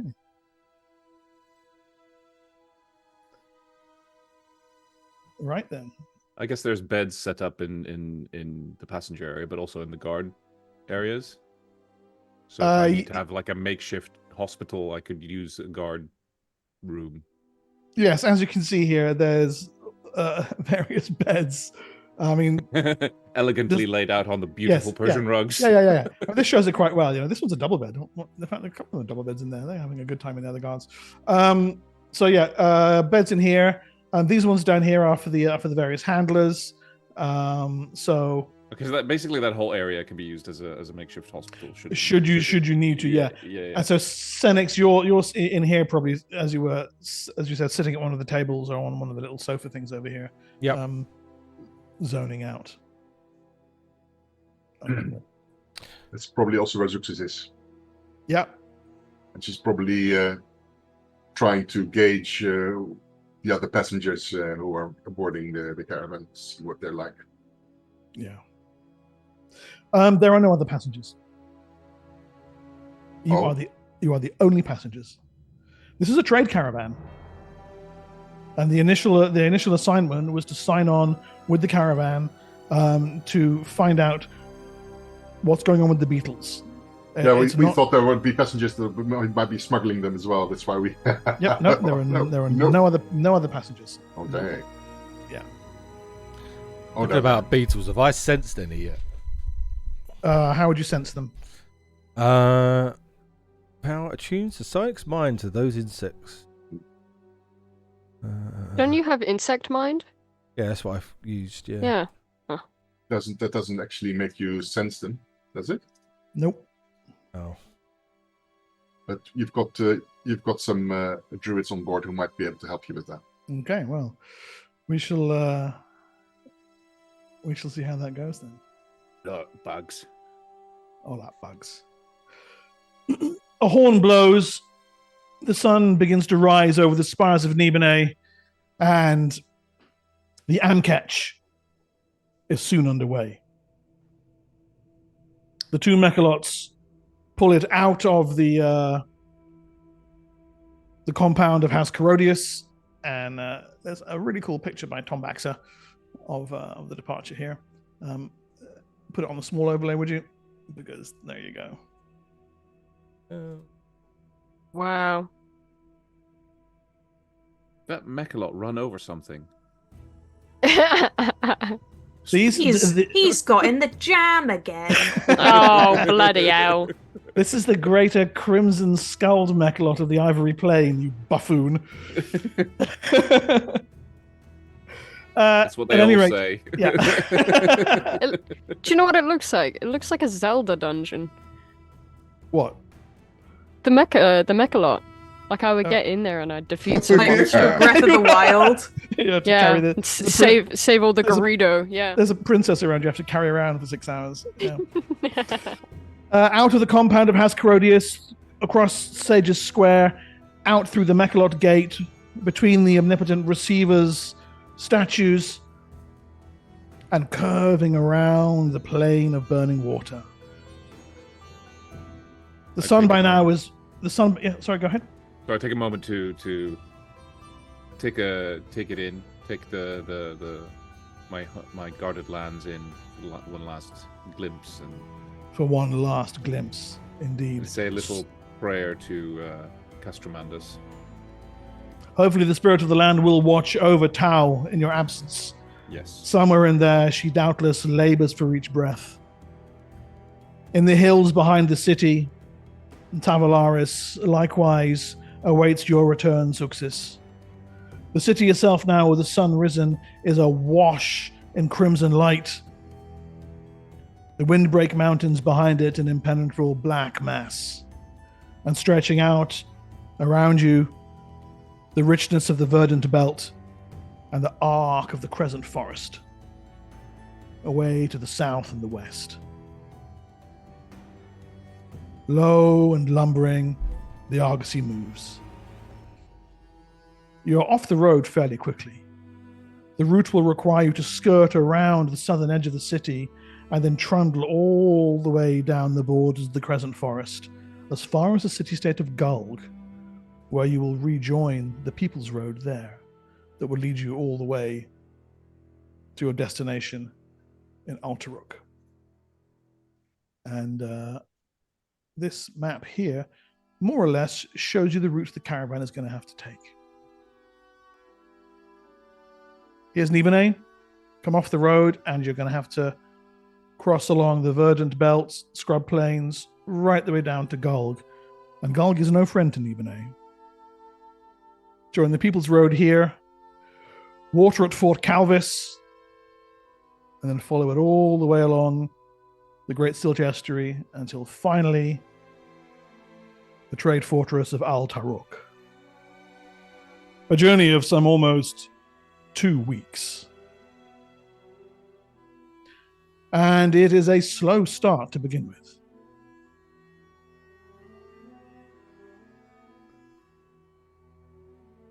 Once off the road, the mechalots move, well, they can barely make 5 miles a day. The ground is uneven. Hills and dales, and little dried up stream beds fill the entirety of the verdant belt. The caravan is perpetually winding its way around one, jackknifing past another, going down one incline, laboring up the next. Through these small valleys and around groves of trees and streams, you also pass by farms, their fields full of irrigation. Herders, Templar patrols, and the outer ring of climbed villages that serve the city-state of Nibenay. Now, one of your tasks is, of course, investigation. To begin with, at least, however, as far as Scathis goes, you are striding along in the direct surrounds of the caravan, half a dozen guards with you, keeping pace, and it's easy. The thing barely even goes at a walking pace. You know immediately there's going to be no trouble this first day. I mean, it's farmland and well patrolled by Templars. This is the heartland of the city-state. Your caravan is just one of several various endeavors heading out across the tablelands. You pass by a couple of other argosies, faster-moving caravans using Inixes and Erdlu and Kanks, and travelers coming and going.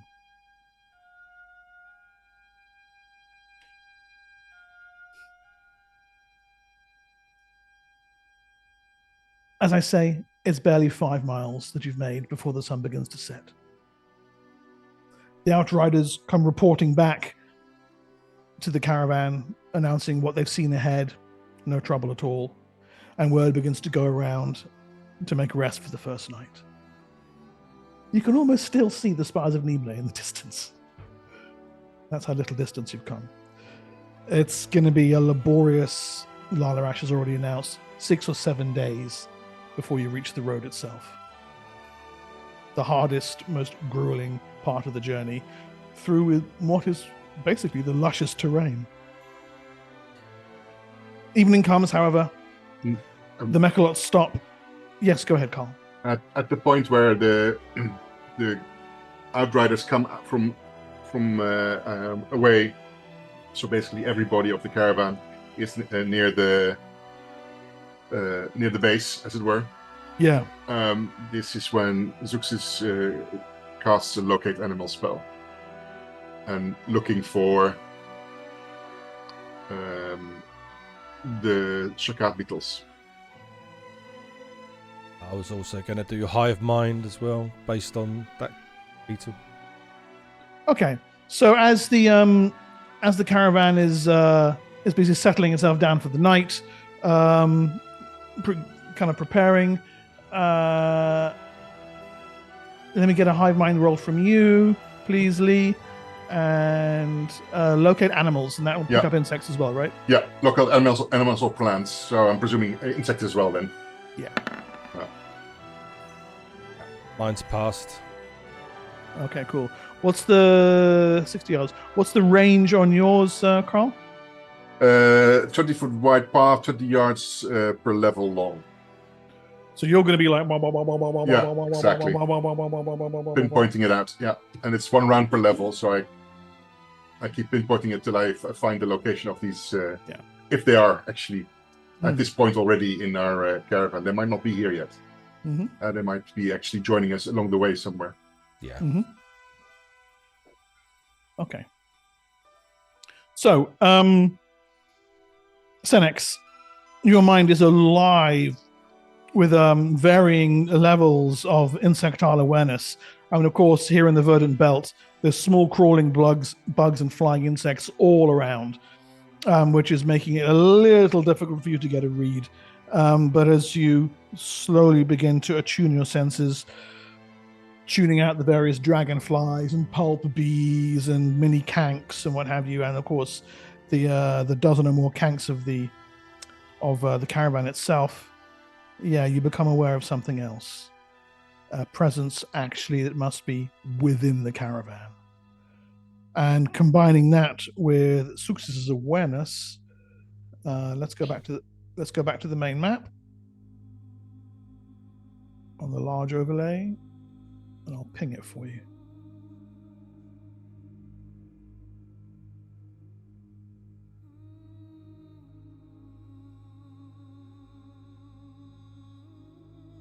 You're picking it up from here. Ah, okay. Okay. The storage locker on the lower level. Let's go and ask Lalaresh, who has access to that lock, before we do Yes. anything. Okay, so Lalaresh is fairly busy with getting things ready for the night. The kitchen servants have been preparing meals, and he's just overseeing those being laid out for the various handlers. The Mechalite handlers are tending to the beasts. Arazo is getting the kanks stabled and picking out the assignments for the single outrider patrol that will be running during the night. Scathis, anything from you? You're just going to be on second watch at camp this evening. Scathis will be watching. Honestly, Scathis is mostly focusing on, aside from caravan duties, keeping an eye on the other guards to see if he notices anyone doing anything unusual. What you pick up the most is an underlying tension between the foot patrols and the Kank outriders. I mean, obviously there's going to be infantry cavalry kind of rivalry, but you get the impression that Arazo is running his own little outfit here. You can see them not following the water rations that have been set out by Halt at Fen. You can see them reporting to Arazo not to halt at Fen. You've seen Halt at Fen once or twice order for patrols to going in this direction and that direction, and Arazo quietly countermands these orders and sets up his own patrol routes.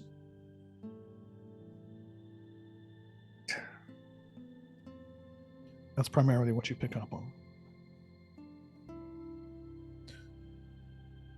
Okay, did I hear someone wanted to talk to Lalaresh? Yes, we do. This whole time, Siora has just been kind of like getting on his good side so that he is like, she's just been, praising him, saying he's the best, flattering him, just so that he's wrapped around her finger. Buttered up. Yeah, buttered up. Darjay may or may not want to do something also. I'll get But to you we in a can second, get to Darjay. that. Yeah, he has you up on the bridge, Siora, needlessly pointing out to you things like, and here we can see the Crescent Forest. And did you know, actually, by the Battle of Mudrun, that's where the traditional barrier between the lands of Nibenay and Galgaraz. We'll be there in a few days, and I can arrange for you a tour of the battle site if you want. We're going at such a snail's pace, an Ocken's pace, really, and so on and so forth. You're so smart and so funny. Yeah. Oh, just I don't know to really tell me more. Oh my God. Darjay, what did you have in mind?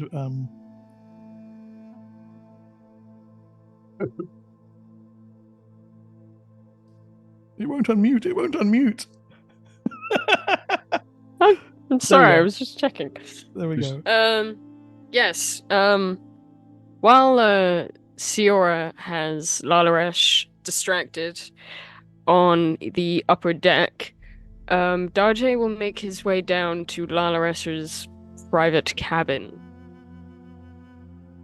Right, okay.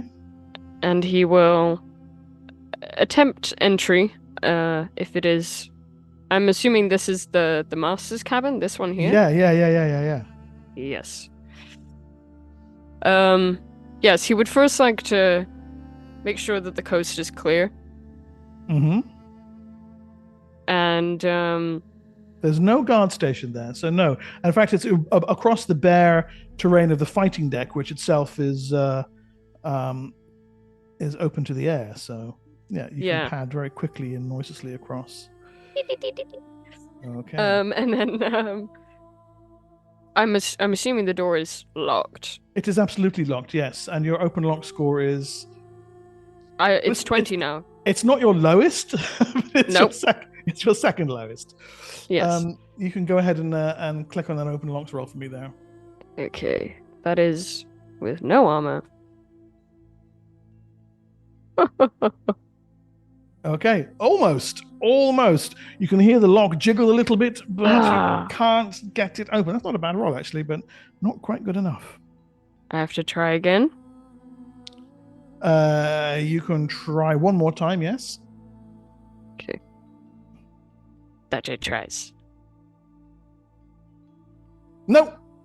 Nope. Your skill at locks is just not developed well enough, and the Okay. contents of Lalarash's cabin remain a mystery to you. We're gonna have to get that key. Yes, you would. Ciara. Ciara! Yes. Well, okay. Darjay will go and secrete himself somewhere else then. Okay. So still, no one knows you're on the caravan. No, no one knows. Nobody knows. That's how I like it. Lalarash knows, I'm sure. Darjay is in the walls. No. All right. So, what's it to be then for?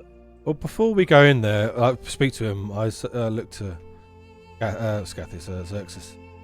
Are we sure that Lalarash knows why we're here, or does he just know we're here? I mean, could he be the one that's smuggling on, or? Let's not show all our cards. Okay. Is there a clever way we can get the information we want? I think this is the best way. Just asking, really, but yeah. I mean, anything I do, he will be aware of. Mm-hmm. Okay, let's go then. Let's see. Okay. So you eventually find Lalarash, as I said, in the common area, supervising the food handouts from the kitchen to the drivers and officers and handlers and guards, and Scathis and some of the guards are there lining up to get their share. Haltet Fen already has an enormous plate of steaming meat, which he's tucking into on the far side. Stiora presumably is with Lalarash, just kind of hanging on his arm the entire time. So, Lalarash. Success. If you have a moment after you're done here, we maybe have a talk in private. In private? Yes. Very well. I do hope you're not trying to steal him off me now. You're welcome to come as well. Well, why don't we get ourselves some plates and some drinks, and we can dine in my cabin, and you can. Excellent idea. You can discuss whatever it is, whatever subterfuge you have in mind. Then, shall we? Come on, let's go. So he gets his plates and makes sure that everyone's wine is filled, perhaps a little bit more than he should, into your Ciora, and the three of you head up to his cabin. Me as well, yeah. Are you going as well? Okay, yes, the four of you. He's like, what are you doing here? Well, I was here all along. Are you all coming as well, are you? Oh, well, all right then. Okay. I guess Thicket will be on his own. Darjay might be there.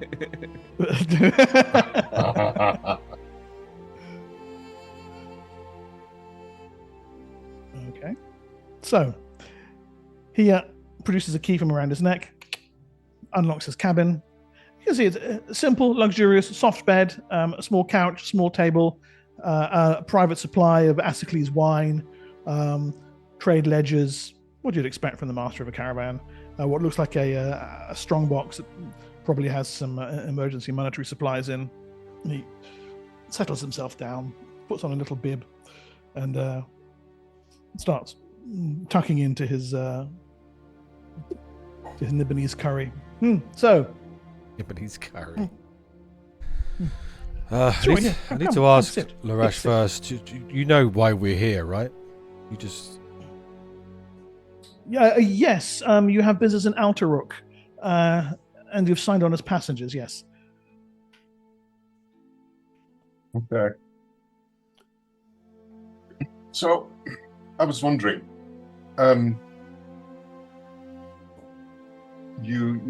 how does this? I'm a trader myself, but aspiring one. And I don't have anywhere the experience of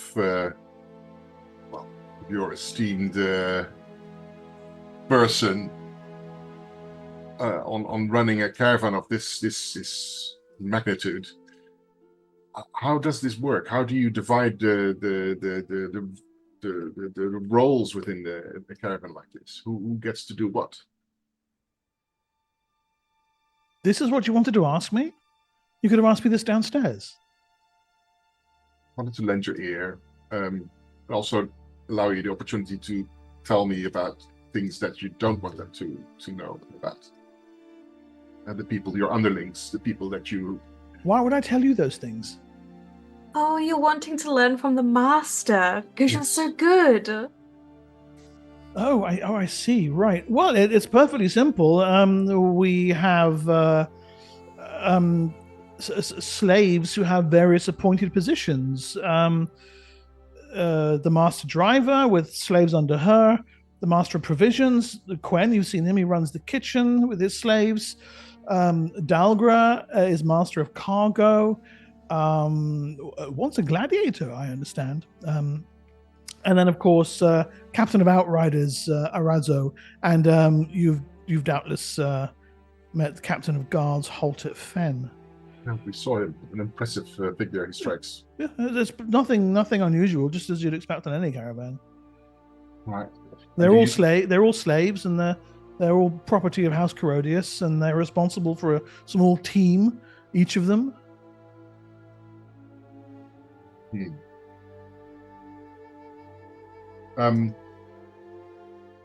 How do you divide authority if they're all slaves, or are a certain number are not slaves? Authority, access to areas, authority to make decisions. Well, all authority rests with me. Yes. And then I tell them what to do, and they do it. Oh, They're you should slaves. see him command his people. It's truly inspiring. But- He pats you on the thigh. Yeah, thank you, my dear. And they have to come back to you directly, all of them, with every single decision they make, or you give them some leeway to make their own decisions? Do Well, they I mean, have, the do they master have of access to all parts of the caravan, or? no, of course not. Goodness gracious, no. The master of kitchens knows how to run a kitchen. That's why Quen is master of kitchens. So Arazo probably is he's the one who has the access to the provisions, for instance. The others don't. Right, yes. And, well, I mean, the food, yes. Yeah. Dalgra, master of cargo, he attends to that side of things. Arazo is... I mean, there's no need for me to get involved in the... No, exactly. You delegate that kind of stuff. So who would have access to the water, and who would have access to, for instance, the repair stuff? Oh, that's all Dalgra, yes. Okay. Well, I mean, unless it's for the Mechalot harnesses, then Vishara can. Where are they kept? Well, they're kept around the Mechalots. That's why they're Mechalot harnesses. Oh yeah, they're not kept on the. No, we have to keep those things shackled and under fairly continual supervision. Have you ever seen a Mechalot run wild? No, that's quite something. Yes. Yeah. Well, They could swallow any one of us whole. So. no, I get it. So, what was the name again? Dalgra. Dalgra. Okay. So I whisper in his ear. I'm just going, I do apologize. My friends are nowhere near as bright as you. I don't really understand why this needed to be in private. It's not. None of it's secret. Are you... He leans back. Are you up to something? Here? Come to think of it, actually, Suxis, I wasn't aware there were going to be passengers until I got word of it on the morning of our departure. right. And who gave you that word? Well, the Lady Carodius. He frowns and rolls a d20.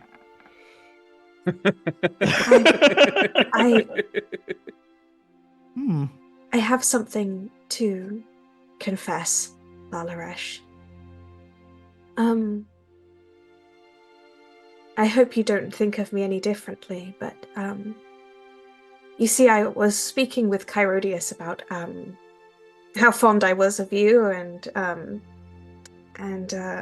she mentioned you were going to be pulling this argosy, and I thought it would be a great time to get to know you. And well, my friends are very protective of me, and they want to make sure that I'm spending time with someone who is kind and nice. And they have business in Alderuk, so we figured we'd make a little trip of it. I hope you don't feel like I've been deceiving you. I wanted to get to know you better, and I thought this would be a great chance. And this was actually the pretense that we would give He's not even listening. He's not even listening to you, Suxis. He's just staring rapt at Siora, completely taken in by the perfect lie. I understand. I'm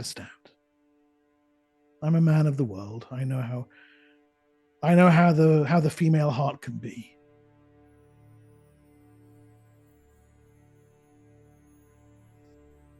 Right.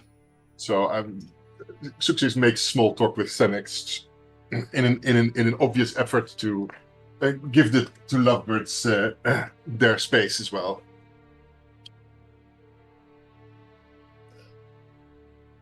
Well, you can see that Lalarash would really rather that the pair of you cleared off, and so he kind of, he leans in and continues chattering in a rather vapid, unself-conscious way to Siora, until the meal draws itself to a natural conclusion. Darjay, you're staying in the room, are you? Okay. Well, we will withdraw as well after dinner. And leave them to the after dinner drinks. Is there any chance I can get like Siora alone at one point? Well, Lalarash actually, not being a complete fool, after he finishes the meal, he sits back. Listen, I'm a man with responsibility, with a fairly high position. I need to think this over a little bit. As much as I would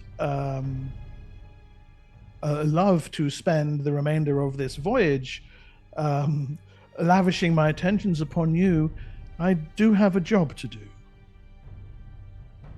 I understand. Perhaps we can discuss this in a day or so, once we are past Gulg and onto the People's Road, and the imminent danger of a clash with Nibenay's chief rival has passed by. I'll have more time to think. Of course.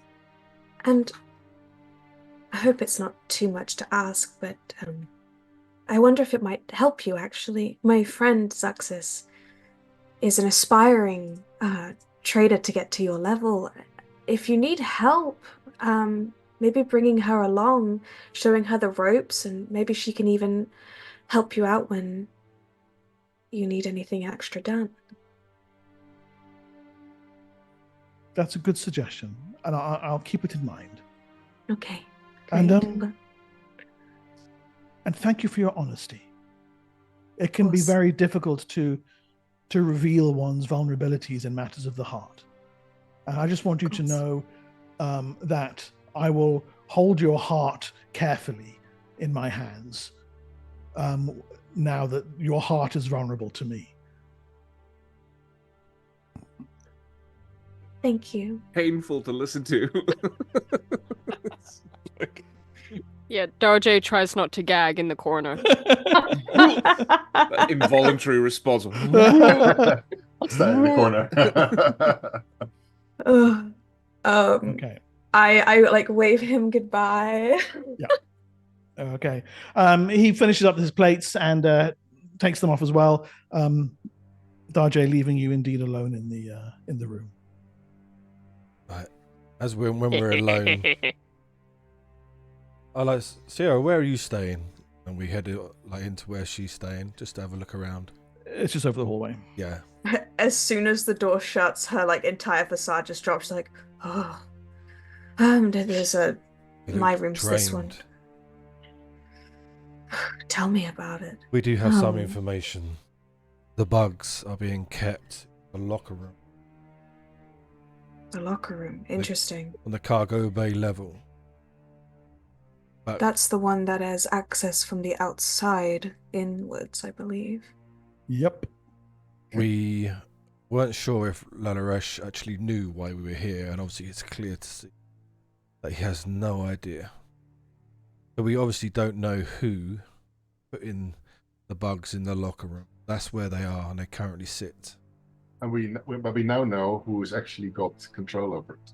Mm. Is there any chance for me to talk to everyone else, or are we in different cliques? We have to sit at different tables. I think there's no reason to separate you out. So no, talk to whomever you like.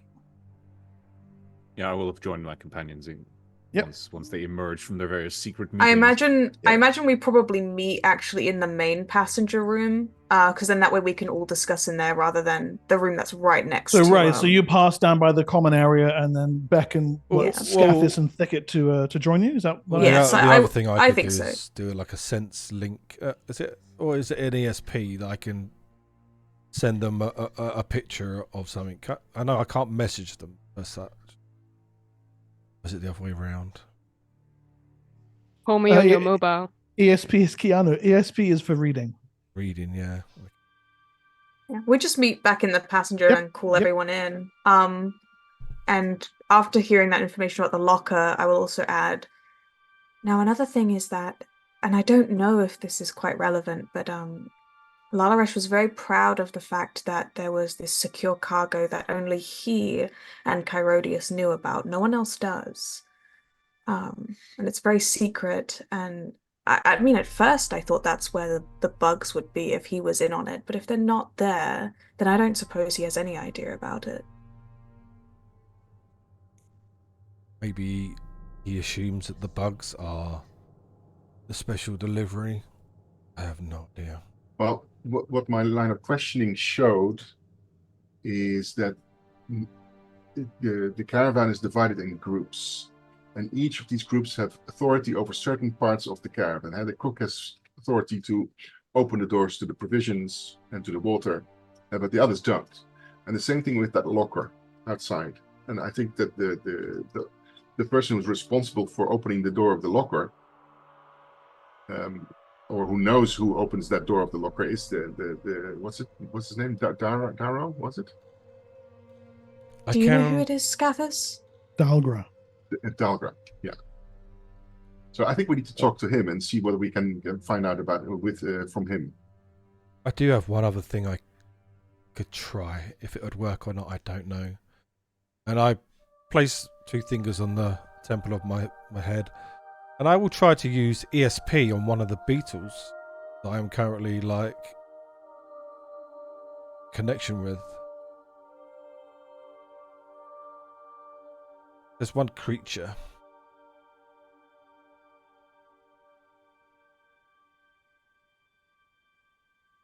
Excuse me, I don't see why you can't do that. No. Go ahead, make me an ESP roll. Easy. What would manipulating do? First round of maintenance is free. No, it's fine. Okay. It's 2 PSPs.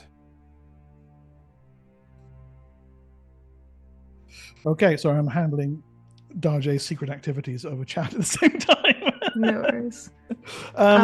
So your mental connection with the beetle is fairly clear. Captivity. You. Lee's busy. You're not busy. You got busy. No, right. go on. Listen. Go ahead. Right. So, a sense of captivity, a sense of desire to be free, and an imagery of what looks like wicker bars in front of you. Okay. While Darjay, make another roll, please.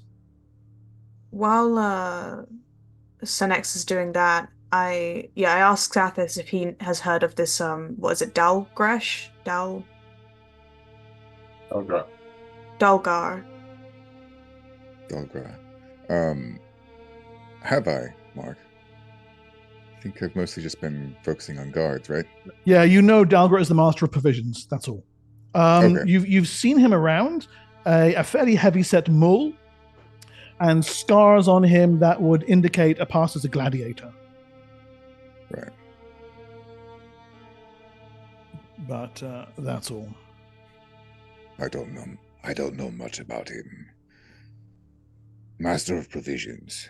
His scars make it look like he may have been a gladiator or something like that.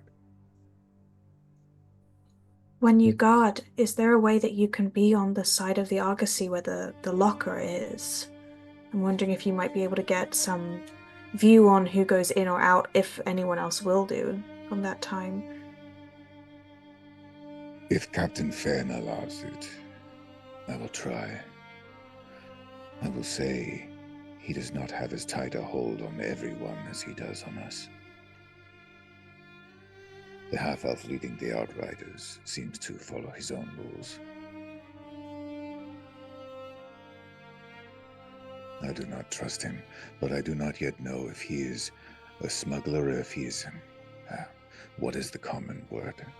A prick.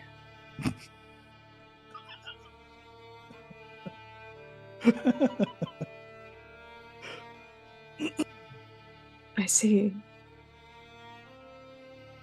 If he's sketchy and has control of the Outriders, he might be the one smuggling in the insects.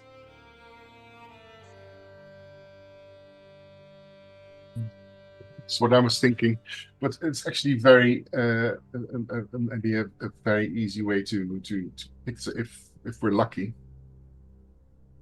We're in the passengers, right? At the moment. Yeah. So we're within 30 feet of the locker, but that's below us. You're directly above it. Yeah. Directly above it. Yeah. Just dig into it. I was actually thinking the same thing. I was speak with animals.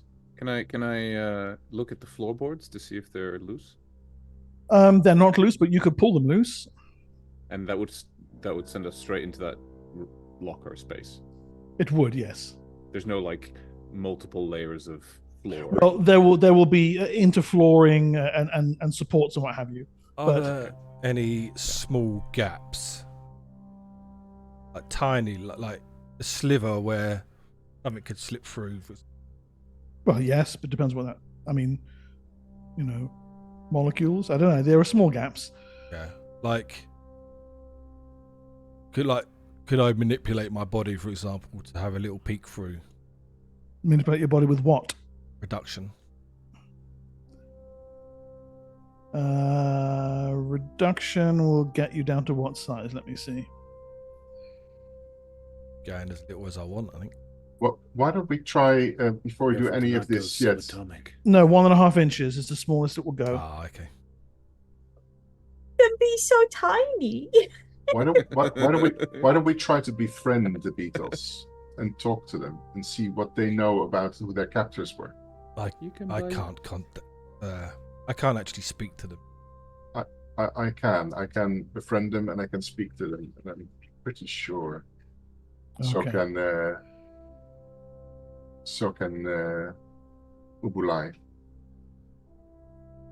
While your conversation is ongoing, the camera cuts back to the captain's cabin, where Darjay on his own is sneaking around, looking under the bed, riffling through papers that he can't read, and finally his attention alights upon the locked strongbox in there. He scuttles over, bends down, and starts to work on opening the lock. But yet again, it defeats him. He tries a second option, coming at a different angle.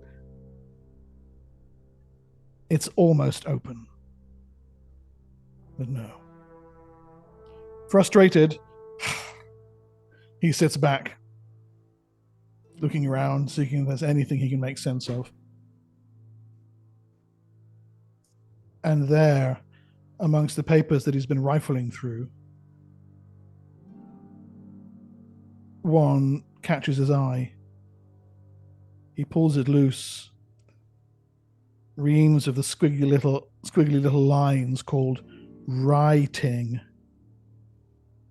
But at the bottom of it, where does it stay? At the bottom of it, a wax imprint with the seal of something he recognizes. 3 dragonflies. The emblem of nothing else than House Shom, the greatest and most powerful house in Nibenay and possibly in the entire Tablelands. What the hell is Lalarash doing with a document from House Shom?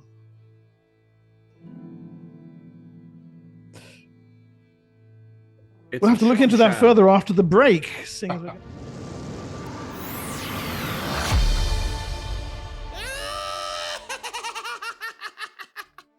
Darjay, you stare down at the document, chewing your little purple lip, and you do not want to be caught like this at all. You shuffle the documents back together and put them on the table. You've no idea whether they're in the right order. It's all just squiggly lines to you. Turn and back out. Manage to go out, get that you can unlatch the door easily from the inside. From the outside, lock it. Won't bloody work. Lock it again. No. The door's unlocked. You just like, oh, I don't know what to do. You got to leave it. Darjay was never here. And you go scampering back off in search of your companions. Just before the break ended, Arnaud, I heard you say something about burrowing through the floor. I am, yes. Very, very, carefully. You're going to carefully and quietly and subtly rip up the floorboards. No. Kind of just see if I can pry them loose a little bit. You can pry them loose a bit, but they're giant fucking boards made of agafari wood. There's not so there won't be anything. They're not shorter planks or anything. There are shorter planks, but they're made of heavy agafari wood. There'll be nothing subtle about it. You can do it. Well, probably someone else will have to help you because your strength's only 8. But it's entirely possible. That's racist. Yeah, this is racist. Seeing Thicket trying to help but struggling with the floorboards. You know what? Never mind. Thicket, if you might actually be able to come in quite handy very soon. Another thing Lalarash has been somewhat worried about is he's anticipating an attack from the Golg people when we enter their territory. He's hoping he can just bribe them off, but if he can't, there's going to be likely an attack. You could heal people, and if one of the people who has, I don't know, a key to the locker gets hurt, and you somehow find yourself in possession of that key, you see where I'm going? No. Okay. No, I do. I'm kidding. Okay, good. It may also be a good time to get information from them. Get them more friendly with you. Maybe they'll help you out some. Friendly. Exactly. You might want to see whether you can attempt a warp wood spell. That makes noise.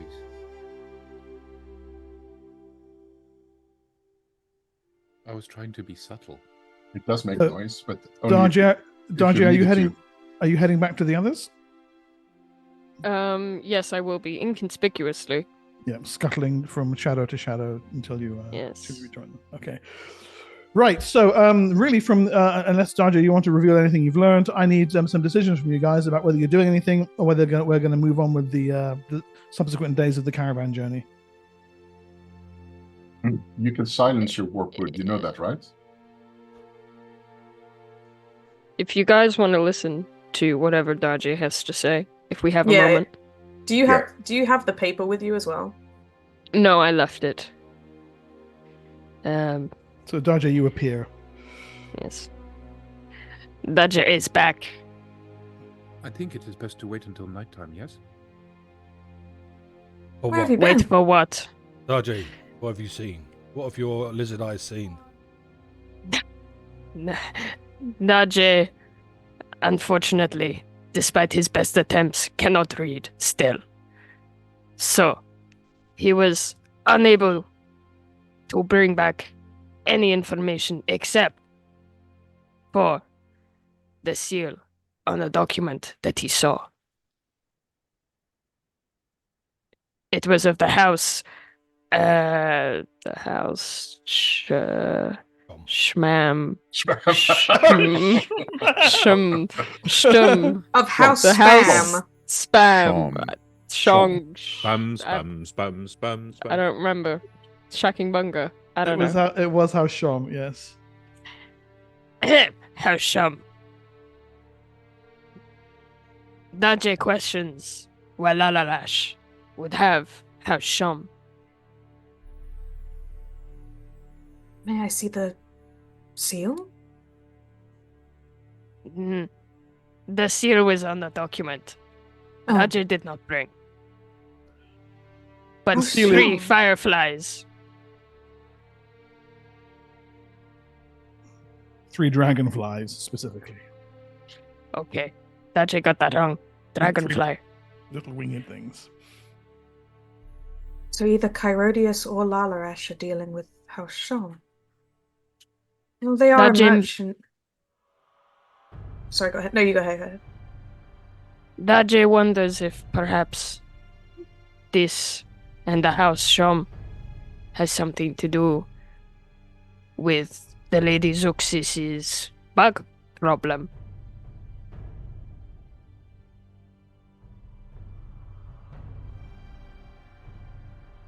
Well, he's mentioned that there's a special cargo. I wonder if Chirodius knows special cargo. Oh, he said that only he and Chirodius know. He said that. That's true. So does Chirodius actually know? I mean, House Shom works a lot with merchant houses. That is what Chirodius is. It wouldn't surprise me. Although they have been dropping off in recent years. It's not unheard of for them to want to work with a house like Chirodius, or it's more if he's doing private dealings with Lalaresh. That doesn't quite make sense to me. And where did you find these documents? In his room? In his room.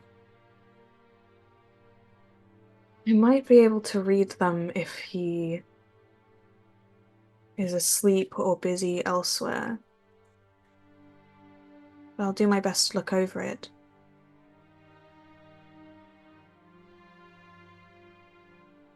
In the meantime, Jarjay, just so you're caught up, we have confirmed the bugs are in the locker room, which is directly below us right now. This is good news. Is Dodgy in need of assistance here? Senex had a plan of you staying against the walls of the argosy, keeping an eye on if anyone comes in or out of the locker room. However, we don't know when that could be. We're hoping we're hoping Scathis can keep post out there if he's able, but who knows? Dodgy will do his best to stand watch.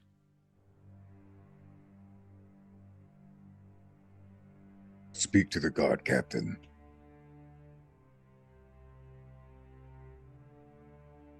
Okay. See if you can make friends with the provisions man as well.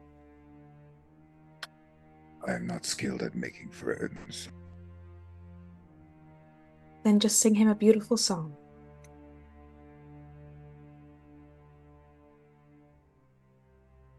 I love that that's what convinces him. It's like, oh, yeah, that's true. I have a lovely voice. Yes. I could do that. You also may remember that the Dalga Master of Provisions has some kind of past as a gladiator. You might find common ground there as well. Okay, fair enough. Yes, Purple One. The last thing Dodgy would like to ask. If there is any movement in and out of the locker, do you want Dodgy to report back or to follow them?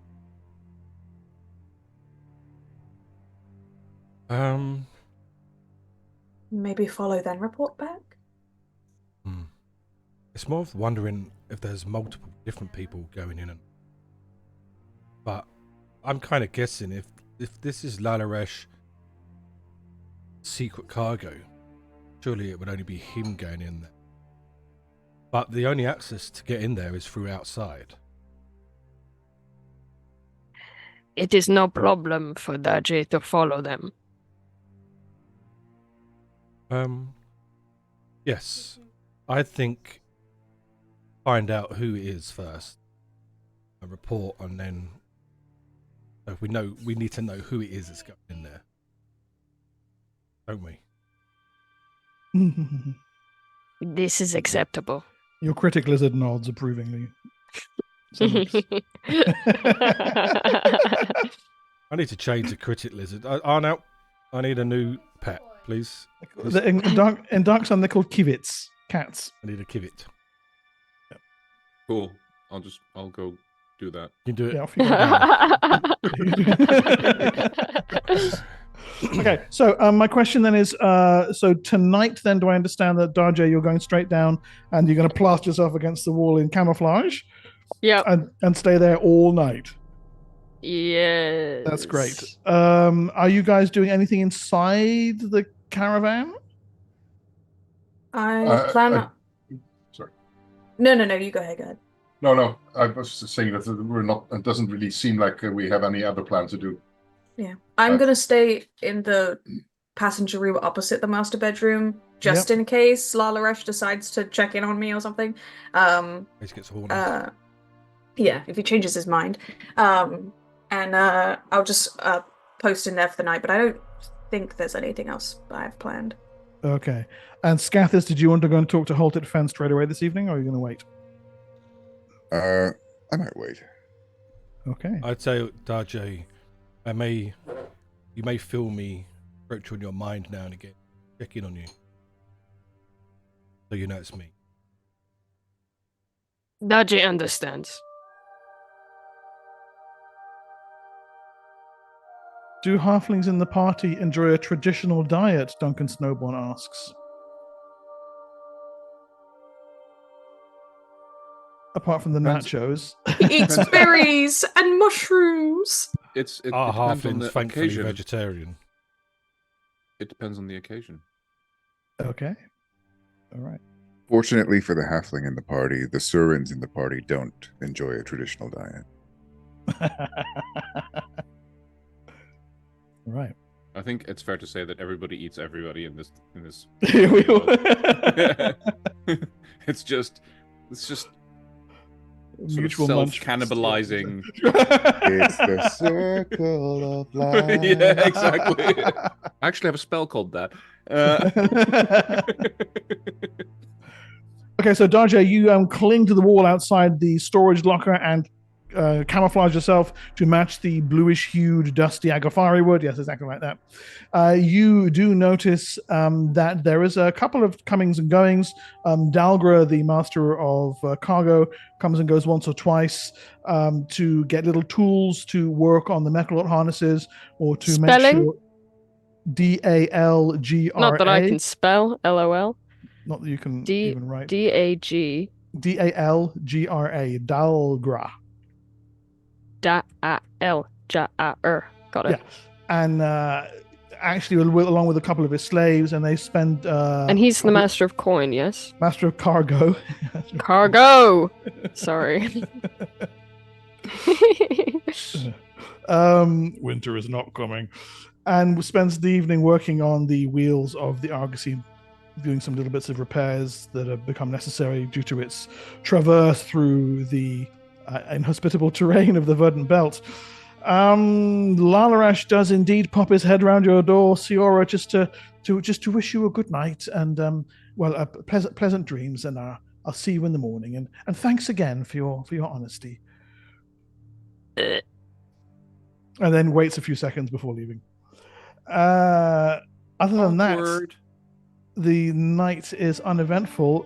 It's worth pointing out from your vantage point, Darjay, you can see into the storage locker. There are no beetles in there.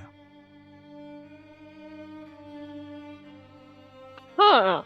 And perhaps it is the next day when the caravan is well underway and no one is easily able to come and go into the storage locker that you detach yourself and shake the kinks out of your limbs and go and report this to your companions. Scathus, you are once more back on duty, posting guard around the caravan itself. Okay. Captain Fenn does his rounds of the guards, making sure all things are in order. Arazo I is would want to talk to him. already off with his outriders. You catch the half-giant's attention. And in hindsight, I probably should have talked to him last night, but it is what it is. Fair enough. I'll do rounds of the crew, and if I can keep up with them, the troops. See if anybody has any injuries. You can, only because you're in the verdant belts. And the caravan is moving at about your speed, so you're able to just trot along. There's some blisters and bits of sunburn, so you're able to apply ointment and unguents and Athasian blister plasters, which are basically just leaves. Yeah, I just want to make everybody aware of the fact that I'm there, That you're and there, that I'm yeah. and that I'm helping. You rapidly become their favorite person. Yeah. Especially when it's like, you got any more than painkillers, bruv. So anyway, halted Fenn catches attention. He strides over to walk beside you, easily keeping stride, his long muscled legs well up to the task. You've been doing good work, Scathis. I'm pleased with you. Could have done with more people like you on the last run up to Drudge. That was a shit show if ever there was one. Thank you, sir. Yeah. Today, I'd like to ask if I could be posted at the front there, on the right side. I ask why, only because it's a weird question. That is where the locker is, right? Yes, exactly, yes. Okay. Because if the outriders aren't going to do their job, someone has to watch where the caravan is going and make sure that Gulg raiders aren't stealing from the locker. You'd have a good view of the north and the west from that side. So, you've noticed it too, then? Arazo doesn't seem to take well to following orders. Arazo doesn't follow orders one way or the other. Why do you think that is? I can't figure that half-elf out for the life of me.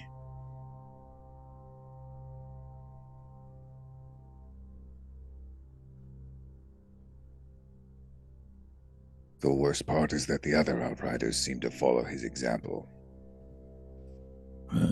That's to be expected. Kank cavalry stick together like their mounts. They're all a filthy hive. The leader sets the tone. I don't know what his story is. Had I the luxury of not caring, I wouldn't. But I don't. So I must.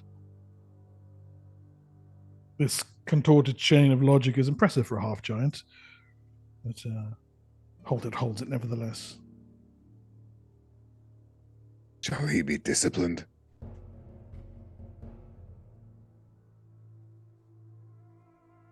I've thought of that.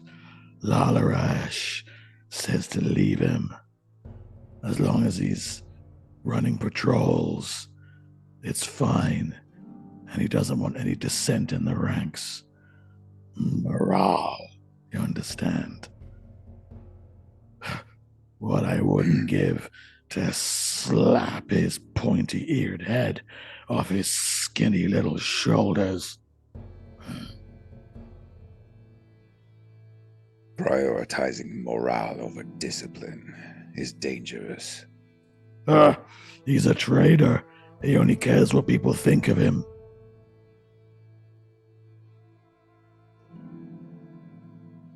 You've seen him, haven't you? pawing on that woman? Yes, I have. It's disgusting. If there's anything you need from me, let me know. He lays an immense hand on your shoulder. All right, Scathis.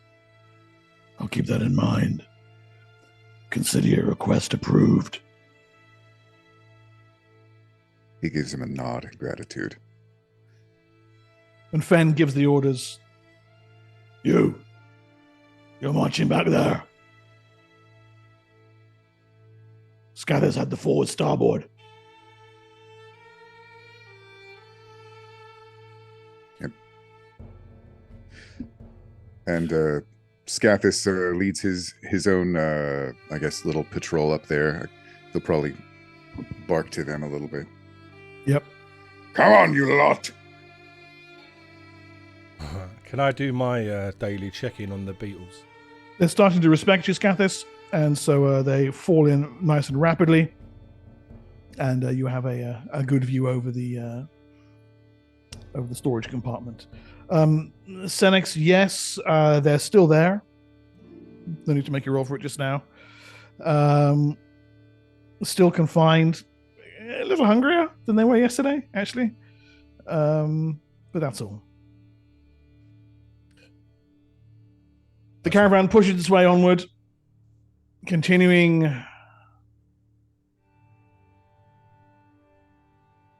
south and west. Nibenay is long lost in the distance. The farms and client villages thin out, and you're in open terrain.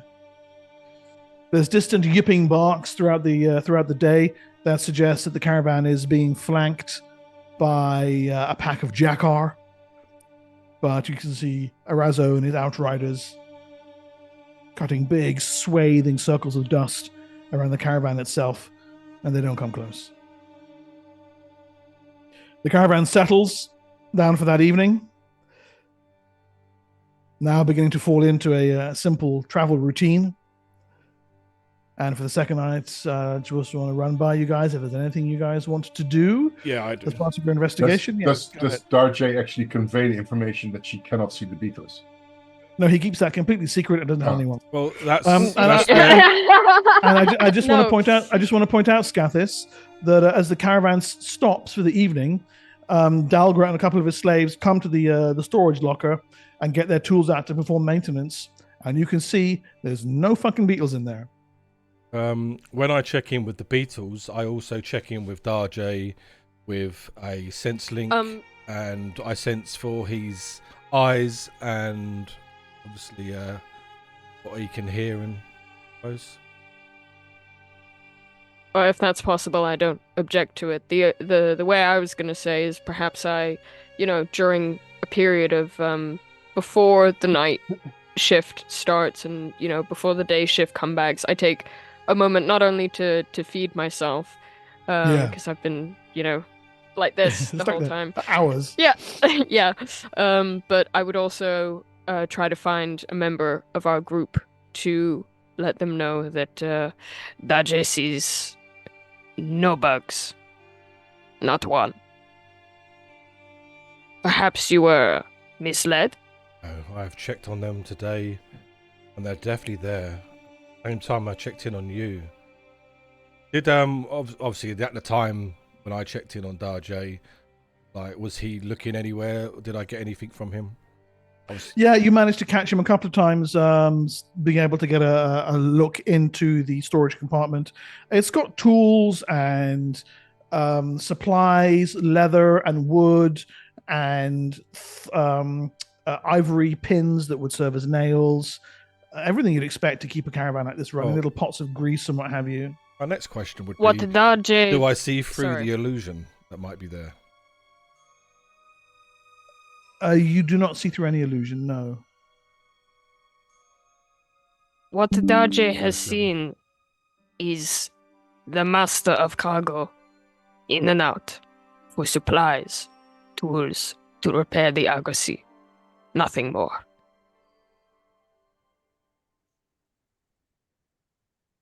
Did any of the slaves go in and out? Yeah.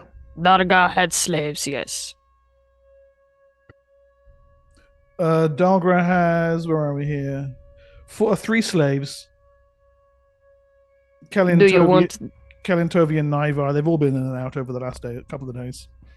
Do you want Darje to follow these? I'm worried that there may be some sort of powerful illusions. You cannot see anything. I can sense them. I know they're definitely there. There could be a hidden panel that we're not seeing. Mm-hmm. Perhaps, but then Darje would need to get into the room. That's what I think. What I've been saying. We need to be in there. Mark, I will sense link. Let me just check actually. If it's, I'm assuming it might be creature. Sense link is. Oh, it's area effect personal. So open minds. Oh, okay, so I can. I will do sense link on one of the beetles. For what you can see and hear. Yeah, okay. Make me a roll for that because it matters. Mm-hmm. Sense link. We don't need to look at his face anymore. And that's classed as a natural 20.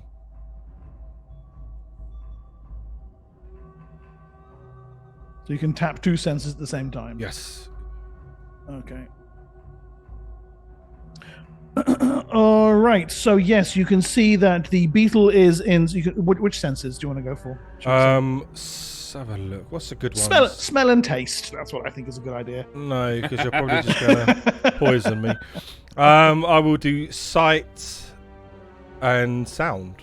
The rumbling of the caravan wheels that'll come to a stop at the end of the day, followed by the creak and settle of the wood, the huffing of the mechalots, the sound of the slaves and guards all around you.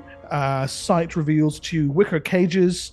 The beetles are in there. You can see more than one through the eyes, and the compartment is almost entirely dark. There's just occasional filters of light coming through what appear to be boards. Suxus's assessment is probably correct. It looks like a hidden compartment. Yes, a hidden compartment looks right.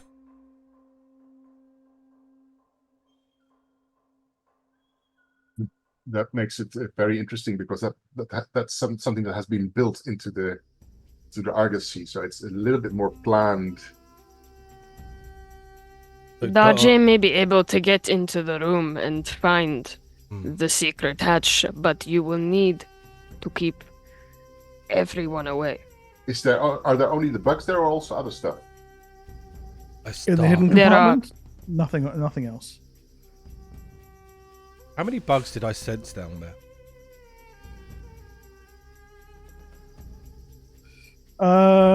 Just a minute, please. I'll get you an exact number in just a second, or an approximate number.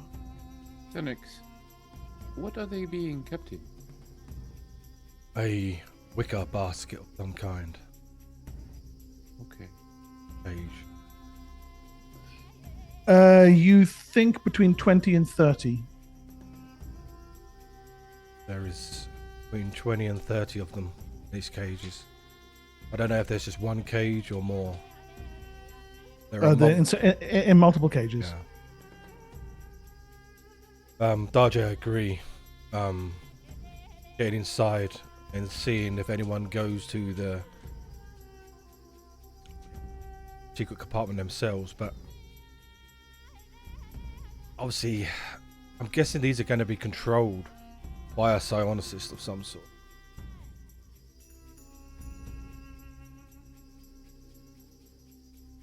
When will they be dispatched?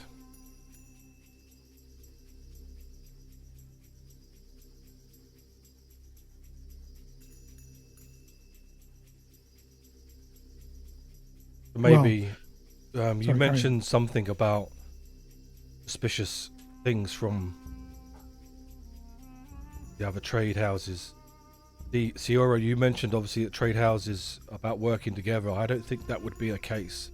I think there'd be more rivalry, if anything. And maybe the caravan master himself is working against Herodias. All these things are possible. Yeah. You can't read, obviously, Darjay. Darjay does not read. Between us, I can. I can read also. I have a something I can try. Out of curiosity, where is this conversation all taking place? I'm assuming it's in your passenger's room, unless there's any. Okay, so it's like the next day. Yeah, you're at the end of the second day. Right. Oh, okay. So am I there as well? Yeah. I just want to check ESP quickly. Then I have information to share as well. Mark, I'm going to cast Locate Animals. Do these things qualify as animals? I'm assuming they are. They do, yes. I already used that, so yes. You already used it? In the beginning, yeah. This is how we found them, together with Cynics. But now we're in the now that we're in the argosy, we have a different vantage point. But this is where we used it. You were here when you cast. We were in the argosy when we used it. Yeah, you got the reading that they were directly below you. Oh. It was right at the beginning, I think, when we just got on. Okay, so that was work. How much of the this? fact that they're, I don't know, 6 inches to the left behind a hidden compartment is not something that necessarily you were aware of, given that you hadn't looked inside the compartment, inside the storage locker yet. I think we should actually consider warping the wood under a silence spell and get in. Let's ask Darjay one more thing. The letter that you saw, you remember the squiggles, pictures maybe in your mind, your subconscious? Unlikely. No. I Darjay saw them, but he did not know the importance. I can try and seduce Lalarash before we pass the Golg, and maybe try and read them from his bedside once he's asleep. I have something to say about Lalarash. I spoke to Captain Fenn. He has noticed that the Outriders do not listen to him. He asked Lalarash about disciplining them, but was ordered to let them continue as they are. Perhaps Lalarash and these Outriders are working together. Lalarash is an elf as well? No, he's human. Human.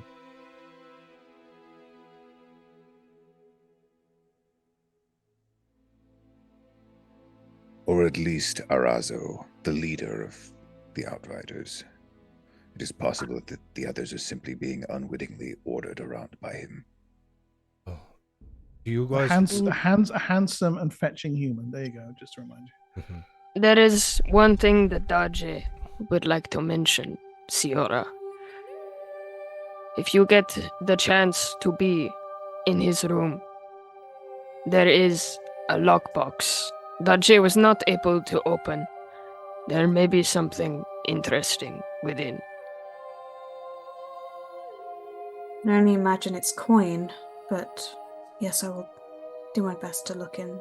Coin, yes, but maybe not. Is there any chance that you can get him to show you, give you a long tour?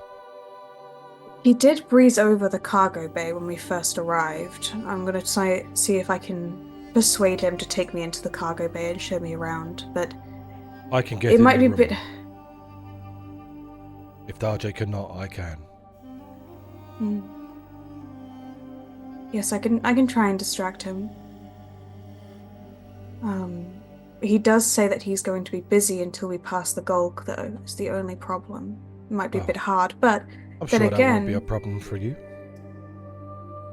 I'll do my best. Is this something we want to try tonight or tomorrow? I think ASAP. Acceptable. Okay. Is there anything else we should discuss before we get on with that? don't. Dajé wonders if he is able to get into the compartment with the bugs. He should leave them, yes? Undisturbed? Yes. Or bring? Well, we know where they are now. They know they're in a secret thing. So I think the first protocol would be getting inside Lalarash's office, reading this letter, finding out what could be possibly inside this lockbox, which let's hope we can get inside it. Maybe it's not trapped or not, I don't know. But the bugs right now, I think, come second. I think we need to find out what's in this thing. We know Lalarash could be potentially involved with these outriders. So who knows?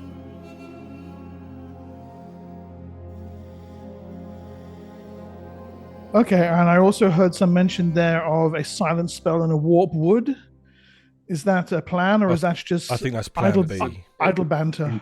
It's been a suggestion, but it's not being picked up. So I'm No, presuming no, it's I think I was listening to you, Carl. I think it's plan B, because what if we do get to them, or what, yes, we could find out with an animal friendship.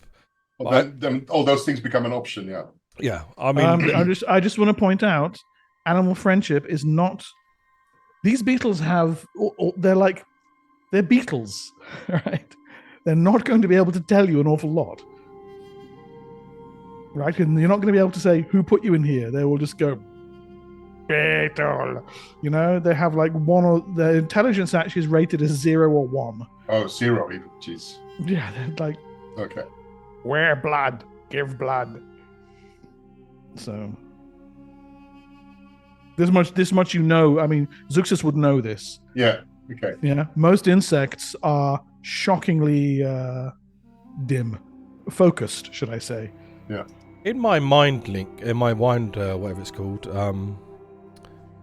my hive mind, did I sense any more powerful insects around? Any more intelligent? No, the most intelligent things around are the kanks. As in, potentially, is someone else using insect mind? Nope. Oh, okay. I'm learning, Mark. I'm learning. I'm trying to think like a scion. Yeah, no, it's good. Okay, so I think you guys have discovered an astounding amount within a day or so. Yeah, I think that we should get into this office unseen. Well, obviously, if we can, we'll go and stay in Tiora's room, and then she leads him away. Dajé, you could try the door again. If not, I could try. Scathis, you carry on doing what you're doing. So what Dajé is hearing is that you want to take the document. I want to read it. If you cannot get in the room with Dajé, then he may have to take it. Yes. Is this acceptable? Yes, of course. But I will be able to get in the room. So we go together. Yes. What about the druids? Do you have any suggestions? You want to do your warpwood thing? Is that what would that yes? No, it would just give us access to the beetles. Right. But there's not much I can do with that. What about? Oh no. I am struggling to find what use I can be in this situation. It is frustrating. We would have access to this secret compartment. That's the only thing we can provide. Well, yeah. And it would be access from above, from the passenger place. But it would instantly reveal our plan to anybody who came into the passenger chamber. But we're the only passengers. Who else would come into the passenger place? Lalarash. What if he wanders in? He's Lalarash will be busy. No, yes. Okay, but you're not going to keep him busy 24 hours a day. No, but you can also unwarp wood, huh? Sure. So you can warp it. You go in, you do your thing, and you can unwarp it, and it's okay. But surely once it's been warped, it will release and become loose, and the whole thing will be a mess. putting it back is not going to be an easy matter of just, we'll just lie it down again. It'll be... Or maybe we do that as a plan It might B. break.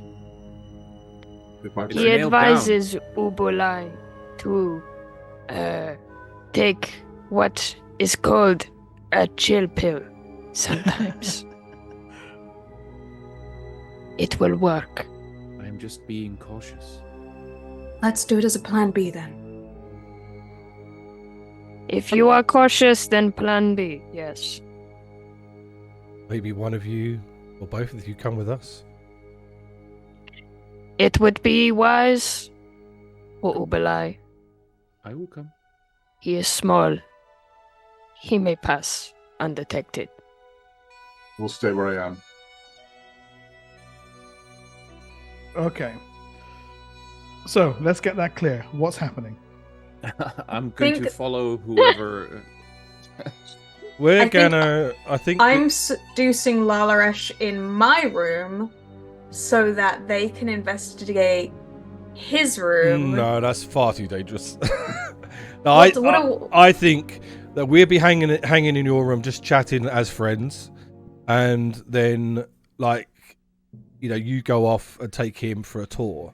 So we're already in place to just walk across the room.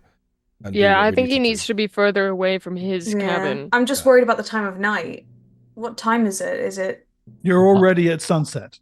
And how do we get into his room? How do you get into his room? We can open the door. I can open the door. All right. If the door's still not already open, if it's like he hasn't bothered to lock it, it might still be open. I don't know. As you've been traveling, the door just kind of what are you trying to tell me? Open because you didn't lock it. I will try. Nothing at all. Actually, never mind. I didn't say that. I'm a good assassin. Did you make a boo-boo? No. Several. I will try and take him on a tour then. Especially if I'll try and get him to do one of the cargo bay. But if not, then I will just have him maybe do more pointing of this is wait. this is this. The cargo bay where the locker is going to be broken into. We don't. Or need we're not doing that. We're not fine. doing that. No. Let's go back to the argosy map here so we can get some context. So we're going to be over here. Okay, I will join you guys upstairs in the passenger place. That's actually a good place. This feels like Ocean's 11. We could be in there potentially playing cards or dice. Big overlay, please. Oh, we're not on it. I thought I was. Sorry. Yeah, we could be in here just potentially playing dice, and then Siora, goes off. We'll be sitting in here having some private time, and then Siora goes off, knocks on the door. Oh, they're all playing dice. I think we should go for a walk or something. Blah blah blah. And then we're already in position. Beautiful impression of Siora. La la la la la. La la la la la. I flutter my eyelids. Wow. Okay.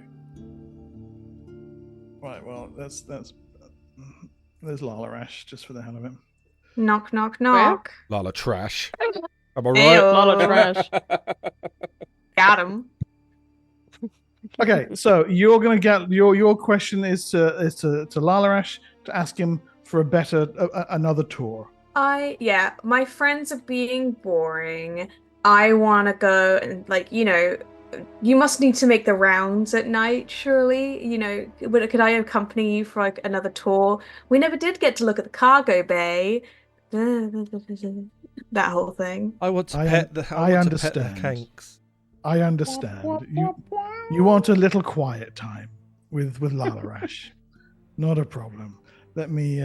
Why does he talk about himself in the third person? That's so. Because he's a knob. That's my thing. It's cool when Darjay does it. It's not cool when Lalaresh does it for some reason. Darjay's going to have to copyright. Okay, so you can see that he's trying to keep himself a little bit composed, and you have the feeling that your attempts to influence his mind, for the time being at least, aren't quite having the hold that you want. But his ego is sufficient for him to agree to give you a little bit of a tour. Whether you're going to be able to push it beyond that, of course, is another matter. Not even that you would wish to, but anyway. He follows you down and starts talking about, here's where the obsidian is kept, and we have some bolts of silk there, and water here, and I mean, it's beyond boring. Lalarash even manages to make something that sounds boring even more boring, which takes a certain amount of skill. I just ask 1,000,001 questions, yes, and just be like, "Oh, you're so smart. Your memory's so good." Blah, blah, blah, blah. Hanging off his lips. Yeah, and then eventually, what's in this room? What's this one? What's this do? Yeah. No. Oh, no, I seem to have dropped the soap. Right, as soon as he's out of hearing and there's no one in this corridor, Darjay, after you, and see if he can pick the lock again. Okay, Darjay, let's see it. You managed to get in here last time, so this should be quite easy for you. Because he opened the door. We don't know that. I'm going to try and hide as much as I can. I gotta have one, at least one today, please. Did that hit? Hit what? Oh. No, you missed again. Oh, you rolled 39 so twice. I know. I'm so close. Okay, wait, one more time. Almost done. Hold on. They're a problem, Darjay. That just is warming up. No. Yes. I love the new voice. Darjay, stop panicking. The lock is. You're going to need to put some time and practice into locks. Because Darjay hates his life. It's a point of massive frustration for What's you. the matter, You can't get it open. And Darjay just leveled up and everything. This is bullshit. You put all your points into hiding. We're standing there waiting. No, I put some points into open. I put 10 because you said no more than 10, so I put 10 into open locks. Right. So it was even worse. Did you fucking do anything? No. Whatever. It's fine.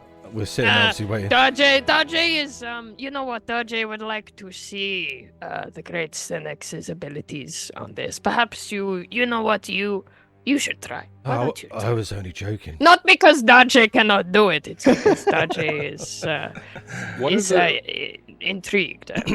Sure. I will have a go. I will focus on my hand and arm and turn my arm into something extremely thin that it goes through the lock hole and then unlock it from the other side. What the fuck? Okay.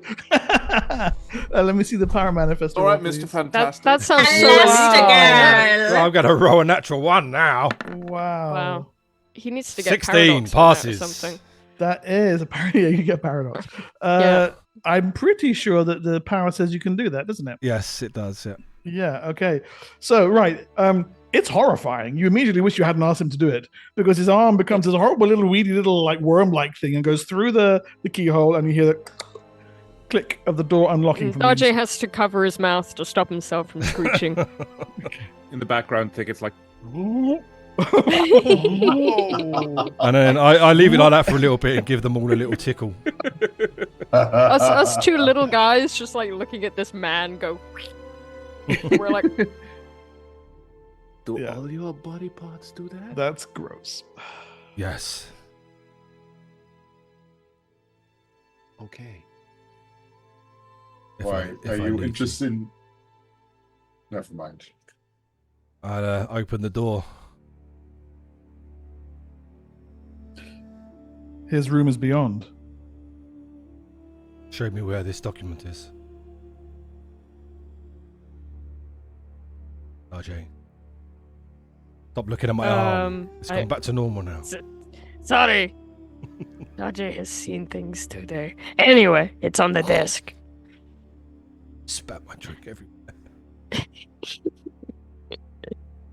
I look on the desk and hopefully it's still there. So you can see that there's a couple. There's documents in various places. You're gonna have to start rifling through them. Down in the cargo bay below, Lalarash is starting to wind up his tour.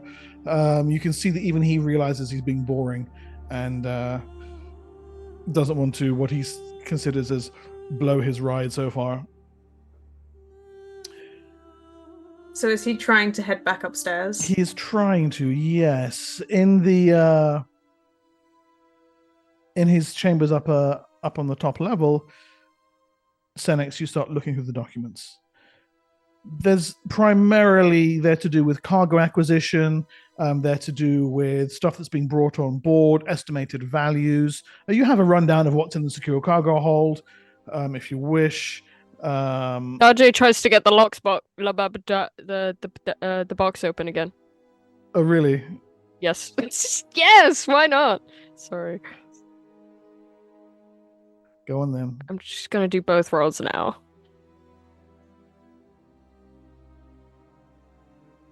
Nope. Have a Still again, no. Nope. So you're rattling away at the box. Yeah, While, and then he turns around to see, like, oh god, did anyone notice that? No. Good. So just briefly, the cargo is grain, oranges, giant hair rope, daggers, arrows, oil, wine, leather, chitin. The secure cargo includes silk, steel short swords, rare spices, rice paper. so he tells me about that now. No, this is what Senex is. My mistake. Yeah. Provisions, staffing, but then eventually you do find it. A letter to Lalarash directly from House Shom, which says that they appreciate him contacting them. They trust that the payment reaches him securely, and that he will be able to liaise with their agent in Fort Calvis regarding the shipment. The agent's name is given as Ramestes Shom. I pull out parchment and some ink, and I copy this thing. Okay. Quickly copy it from word to word. Yep. And then place the letter back. And anything else, I look for this, the box that Darjay's sitting there frustrated hitting. Yeah. Maybe that could be the secure payment he's on about. Can you open it, Darjay? Try. Darjay is choosing not to. His arms are very tired, you know. It's been a very long day of sitting around, being a wall.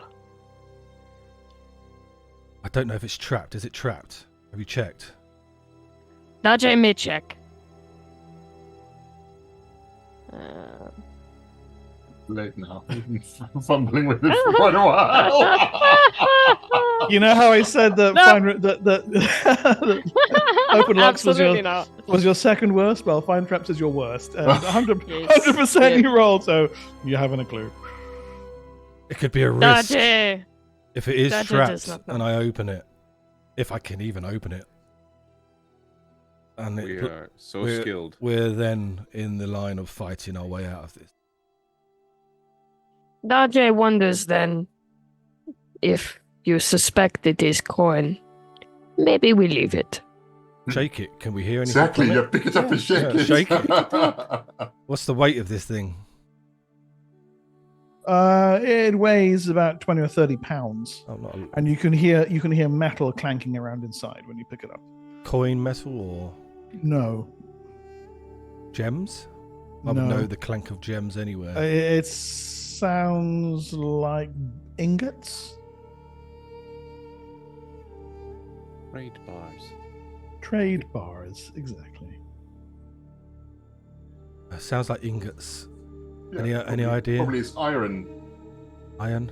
It's really valuable. Trade bars. Trade Yeah. bars. Okay. Or Trade silver bar. ingots or something like that, you know? Precious metals. Well, we know where to come if we want to rob the place. Yeah. Anything else while we're in here? Can we notice it? Like, have a look around if there's any secret compartments, anything. Not that you can see, no. To Darjay? buy them. Yes, hold on. You're now heading back up the stairs with Lana to Rash. To buy where is it? time. Grab him and Once kiss him. Darjay's done their thing, I'll say what I'm gonna try and do. But Wait, isn't fine remove traps for secret doors as well and No. secret things? Do I not have it? Where is it? Secret Doors is just a game system which Oh. the 1 in 6 chance, which I roll. So I don't have a roll for finding secret doors or anything. No, I do that. Oh. Okay. Luke, Never mind. I'm looking at your thing and I'm trying to clean my monitor because I kept thinking there's like two like specks of dirt on my monitor. But it's look behind you. It's just my wall. I thought it was my screen. I'm sitting there rubbing away. No. This is what happens when you rent and you're a student. Oh dear. Yeah. No, I wasn't trying to shame you. I was just saying I was trying to clean my monitor. No shame here, bro. Best walls in Hey, all of, you know, in all of land. whatever land. Yeah. Painted it 10 years So ago. let's get out of here. Did we find? Siora, you said you were going to do something to delay him? Yeah, I was gonna buy them more time. I was gonna, once we're in like a private area, like as we were heading back, I just go, actually, Lalaresh, I was wondering if I could talk to you about something. Yes, of course. I've had some time alone over the last few days, and she's like, looks around. I worry. You mentioned about the Golg maybe attacking, and I've heard rumors that the guards outside aren't really doing their best. The Kank Riders? The Outriders? Yes. Oh, no, they're a reliable bunch. And listen, and he kind of leans on the wall next to you. You don't need to concern yourself. The most it'll probably come to is that we have to bribe some of the Ober's Judagas, her warrior Templars. I've brought along some extra coin just for this purpose. We'll pay them off. They'll leave us be, and there's nothing for you to worry about. And the guards on the caravan are well trained and loyal. And I put a very high stake on morale. I favor that over pretty much everything else. I'm a very experienced caravan master, so the guards will almost certainly not run away, and we're bound to be well protected. All right. I was just concerned. Who have you heard these rumors from? Well, I hate to gossip, but I've just been overhearing it from the guards. They seem a little bit concerned about the Outriders, them slacking off, not taking things seriously, and how the guards are thinking, we want to do our best work for Lalaresh because, he keeps this place happy. I've never had a better working condition. The morale is so high, but it doesn't seem like the Outriders are quite appreciating that. Well, I see I'm going to have a little word with Captain Fenn to keep his guards under better discipline. They shouldn't really be talking like that. Thank you for bringing it to my attention. No worries. I'm like, dang it. Anyway, I have paperwork to do, so if you'll excuse me. Of course. Anything I can help with? No, it's a man's work. You don't worry yourself about it. Understood. And he turns and heads off, not in the direction of his room, but off toward the guard quarters. I see him head there, and then I run back upstairs and get to his room, and I'm like, he's leaving, he's coming, right? Yeah. I make sure I put the papers exactly where they were. Yeah. And we head out. lock the door back. And I put the finger through the door hole, latch it back up, wave to everyone. Okay. Wobbly finger. It's not just my finger. I could do anything. I make my head. Dodger does not want to know. Let us go. All right. So armed with additional information, then you head back to your quarters. You can hear the sound of what sounds like an argument between Lalarash and Halted Fen echoing up from the guards' chambers on the lower decks. Oh yeah. I may have caused an argument in trying to buy you some time. Needs a must. Thank you. We found out some very good news. Do not apologize. RJ got the door open really quick. And couldn't get inside the box, though, but we think there's some valuables in. Yeah, he keeps pressing to me that he has some extra coin to pay off the warrior. Ubulai, what did you guards. say it was? Trade something? Trade bars. Perhaps this is in the chest. It's just a more compact way of carrying a lot of money. I've heard my sponsor talk about these things. Right, we head back in after we lock the door and everything, make sure it's left as it was. Back into the passages and start throwing dice. Okay. Till we hear him come back up. Which he does. However, Scathis, Halted Fen comes and seeks you out before the end of the night. I need a word. You might have heard. Lalarash came and chewed me out. Apparently, someone has been spreading rumors about discontent among the troops. Discontent regarding the Outriders. Now, as far as I know, the only people I've spoken to about that is you. So my question to you is this, Scathis. Which one of your gods has a big mouth?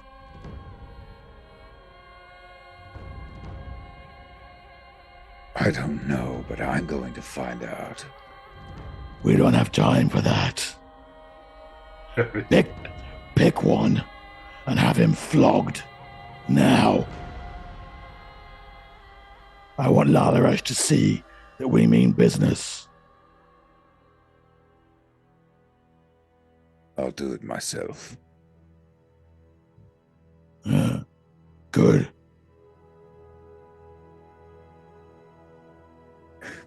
Shit. Mark, which is my least favorite of my patrol? According to the comments I'm seeing going by here, it's Jerry. It was Jerry. Poor Jerry. Jerry's been talking mad shit, dude. Time to bury Jerry. He's like, I didn't say anything. Shut up. Likely story. Yes.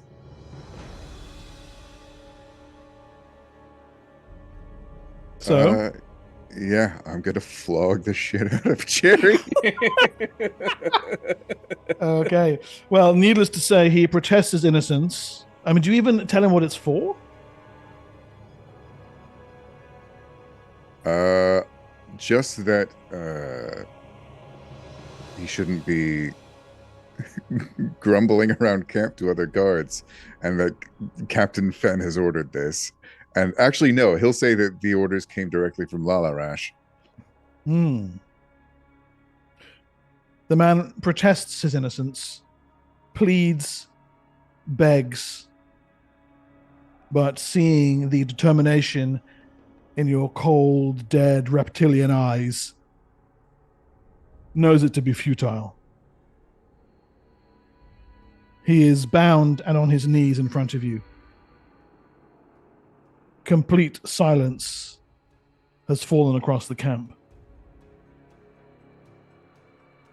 The cooking slaves are gathered at the top of the stairs. Several of the other guards are looking down from the fighting deck. Fen is standing, immense arms folded across his chest, watching from a short distance away. And Lalarash himself is observing from the top of the access ramp. No one moves. No one speaks. Scathis, aware that Lalarash and Fen are both watching, takes the... Is it just a regular whip? A scourge? A whip used for guiding the animals, presumably. Yeah. He takes the whip and he begins to lash the guards back. The sound is met with gasps from everybody around, from slaves, from the other guards. Even Lalarash winches. Jerry, I can't believe we're calling him Jerry. Jerry, for want of a better name, holds his silence for the first 3 lashes. And then even his stoicism meets its end. And with each rise and fall of the whip, his screams pierce the Athasian night.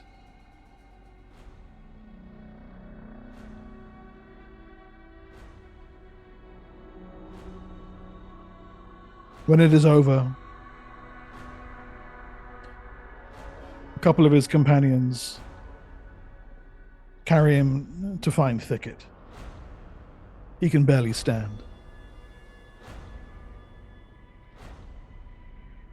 I presume, Thicket, you tend to his injuries. Yes, I will heal him. How badly injured is he? I mean, he's had within an inch of his life. I believe the phrase was he's had the shit whipped out of him. Okay, well, I'll give him like a cure light Mm-hmm. and see if that's enough. That will be enough, yes. Okay, I wasn't sure if he was like a really senior officer. Doesn't have very many hit points to begin with. No. So yeah. Okay, so I'll give him a cure light and something to settle his nerves. A tea, perhaps. Just to pick up on that comment there, Lucan, I've thought this several times since the beginning that you are all horrible people compared to season 1. I absolutely fucking love it. No, I think it's I think we're all real assholes, but it's a fantastic contrast. Not. It really is. No, I'm the only one that like kind of isn't, but you're just dragged into bad. all our shit. Yeah. Except that you were just an accomplice in breaking and entering, so Yeah, but that's not. we've got your number now, boy. Look, what am I going to do? Not whip somebody and risk the entire operation? Like, we've been hired to do this. Yes, Yeah. thank you. This is a morally ambiguous place anyway. It's all a bit of a grey area. Grey and red, yeah. What you lot don't know is that I actually reached into Jerry's mind, and he is actually guilty. Scathis, as you Jerry head was back, talking. as you head back indoors, you notice none of the other guards will meet your eye. But you do catch, leaning against the side of the wagon, Arazo, just smirking at you and shaking his head. Kill him. I keep eye contact with him as I very deliberately coil each length of the whip. He gives you a sneery little bow and swags off to be with the rest of the camp riders.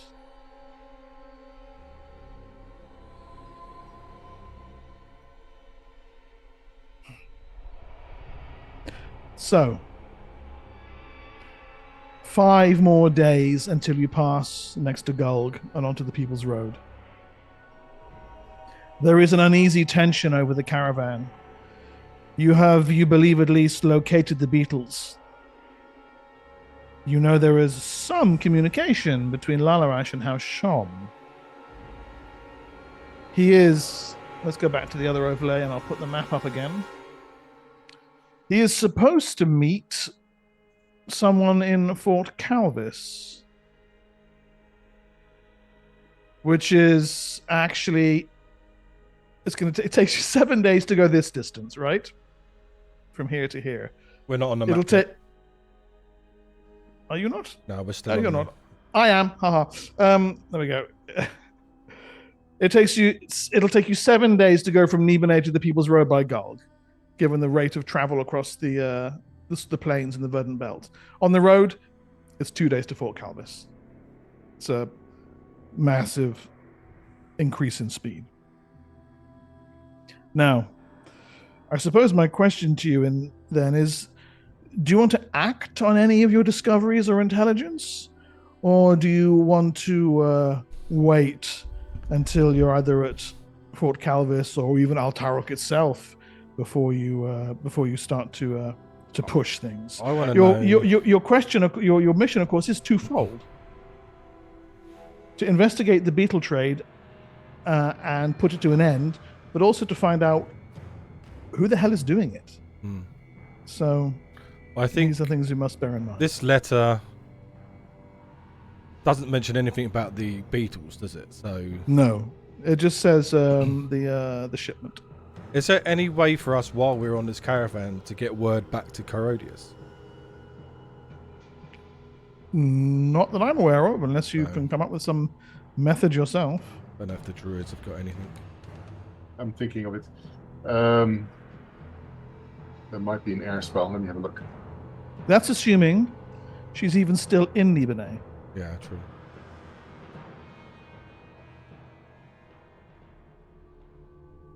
We know who's doing How long it. is this? We just haven't put a stop to it yet.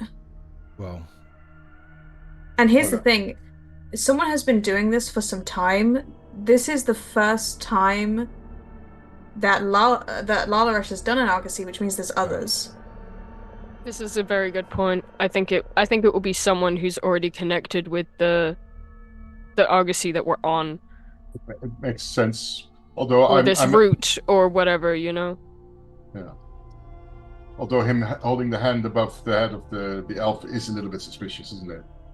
The half elf. I would like to make sure that we have some of these beetles in our possession. And I would like to suggest that we wait until we are past Gulg with making that happen, but before Fort Calvis, before we might have to hand over all the beetles. And Okay. I want to do a switch there. I want to see whether I can obtain some of these beetles. These are very common beetles. Get some regular ones out of the area, out of the wilderness. And that we replace those with some of the ones that we get from the box, the altered ones, and we keep those as evidence.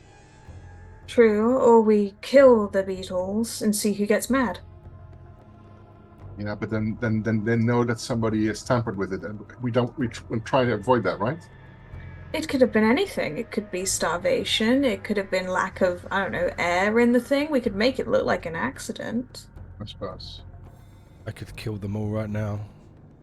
Yeah, but we want to keep some of them. Mhm. Zuxis wants to keep a couple of them at least. If you keep some, now that's evidence. Exactly. Against you.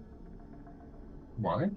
If all are dead except for a few that you have, Yes. unless you're able to hide them well. Well, that's the plan, yeah. I see. Herodias will want evidence that you Exactly. found them, I understand. We also want to know what's happened exactly, how they were altered, because they've been altered. So you need to have live samples to actually know how they've been altered, right? That's true. So that's just my plan, that we actually get a few replacements, regular ones. We can even not feed them and let them die, and replace these with the ones that we're taking from them. So there's some dead beetles in with the life that they're getting. This is what I would suggest. Acquiring Shakat beetles is not going to be hard where you are at present. No. The further away you get from the verdant belt around Gold, the harder it gets. Yes. Because they're native planning to get the Shakat beetles here and wait with actually replacing them once we pass Gold. Okay. So that was actually my suggestion. This ability that they're doing, it's not common for these beetles, is it? Not at all, no. So with the current like hive mind and insect mind, are these ones that are caged up? Is there anything different by them? Like I'm sure, like I can also sense things that are around that are wild ones currently. Is there like, are their signatures matching? Is there anything? Can I tell if there's anything different between the ones that are caged? No, there's nothing that becomes obvious with your powers. I have a feeling it's probably something magical or a poison or something. Okay, so the caravan rumbles onward then over the next few days. During one of the evenings, Suxis is right within your area of expertise. You know exactly where to find them. Your animal law and animal handling skills allows you to track down a small nest of Shakat beetles, and I suppose we might as well. That's what they look like.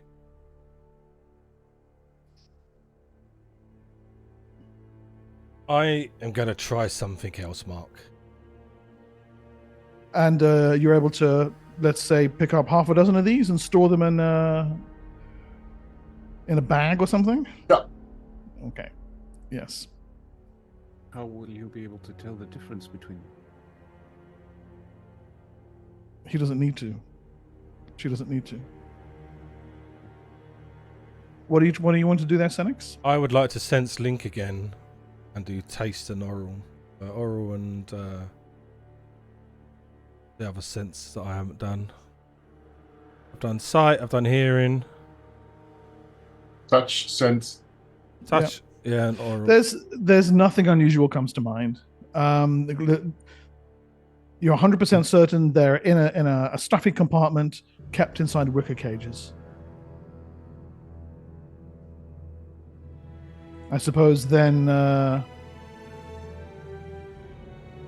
So orally, am I getting any taste of blood or? Nope, nothing. Nothing. No. And do you have any powers to see whether they have psionic powers? No, but I can harness them if I'll try to harness them. The PSPs when I do hive mind. Okay, so that generates you nothing. Probably. How many is there? 30. Nothing. You get really? nothing. Okay. Yeah. No, they have nothing. And that is that much is noteworthy. And is that normal? No. Right. So these, I relay that and I say psychically dead. It has to do with the fact that they actually contaminate psionic users, that they can't use their powers, but that they actually absorb it. Even their own psionic powers are being absorbed. Onward then, the caravan rolls. Siora, Lalarash's estimations of what happens when you pass Gulm turn out to be completely on the nose. Mounted on Kroglu, a group of the Queen's Judaga Templars ride out, long spears at the ready.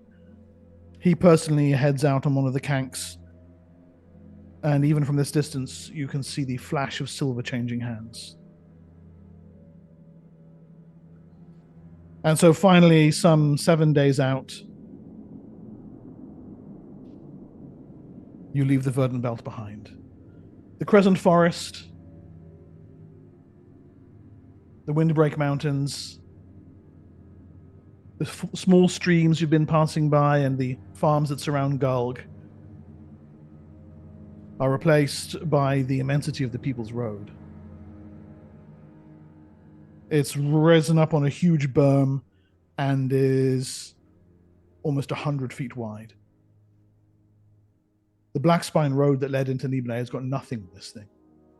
This thing is a marvel of engineering. The flagstones intricately linked, and almost immediately the wagon picks up speed. Now, Thicket, you can't walk along beside it. Now you have to ride. And, yeah, even the canks pick up speed as the thing begins to pick up a steady rumble down toward Fort Calvis. A day, 2 days max until you reach that trade outpost. If you're going to do something to make a switch, you need to do it now. What will this achieve? I mean, I'd like to study this beetle, but I don't know what I'm looking at. Well, we have to figure it out later. This creature has no psionics, which is not normal. No, exactly. Mark, can I cast an augury?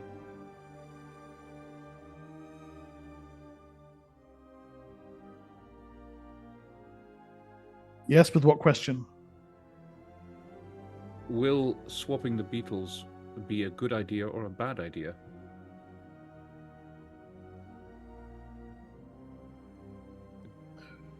Okay. Let's see. I need...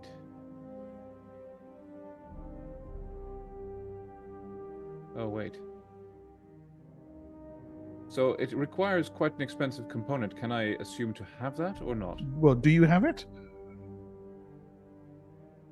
I don't know. A thousand ceramic pieces. No, yes, you don't. No, okay. Then I cannot. I guess I don't. I can't do that then.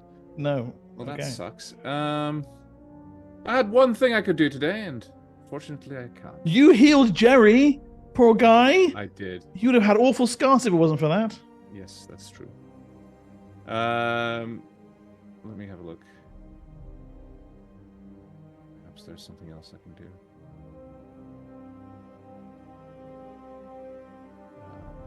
So, what's it going to be? You're going to allow the caravan to arrive at Fort Calvis, or are you going to take action before then? No, we're going to take action before that. I'm waiting for Arnoud to. I'm trying to see I'm trying. I can't see anything that does something of an equivalent. No, we don't. Mark, what does Psycraft do for me? Like, I know we need to be quick, so I'm asking. Psycraft does what the proficiency description says it does. Allows you to identify sonic powers that you witness as they're being used. I was trying to see. I'm trying to work out if Lala Ash is psionic.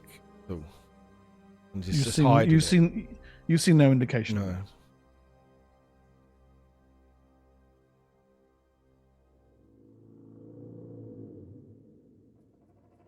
Well. So swapping the beetles out, right? Yeah, I think that's what we need to address now. I suggest what we do is we do it through the warped plank from our passenger thing. But if you have a better idea or you have a better chance, you think to do it another way? I will cast silence 15-foot radius in our chamber. Somebody stand guard. I'll stand guard outside. Scathis, are you in with them as well? If I'm not obligated to be out on patrol right now, then yeah, I would be. At night, no, you're not obligated, no. Okay, well then I would make sense to be the guard, I suppose. I'm assuming the radius is spherical? Yes. Okay, so... I casted detect magic beforehand so that we have detect magic also going. Okay. Just you can flip to the... There we go, nice one, thank you, Lee. Okay, I'm on it, silence, mate. I'm on it. So you're on top of it. Silence blankets the chamber. Hold on. Oh well, here's the. You're not going to be able to cast warp, wouldn't it? No, you have to do that in a different. No, I can because it's the range of warp wood is 10 yards per level, so I can stand outside of the radius to cast it on that. Yeah, sure. Neither of those spells requires any material components. They do not.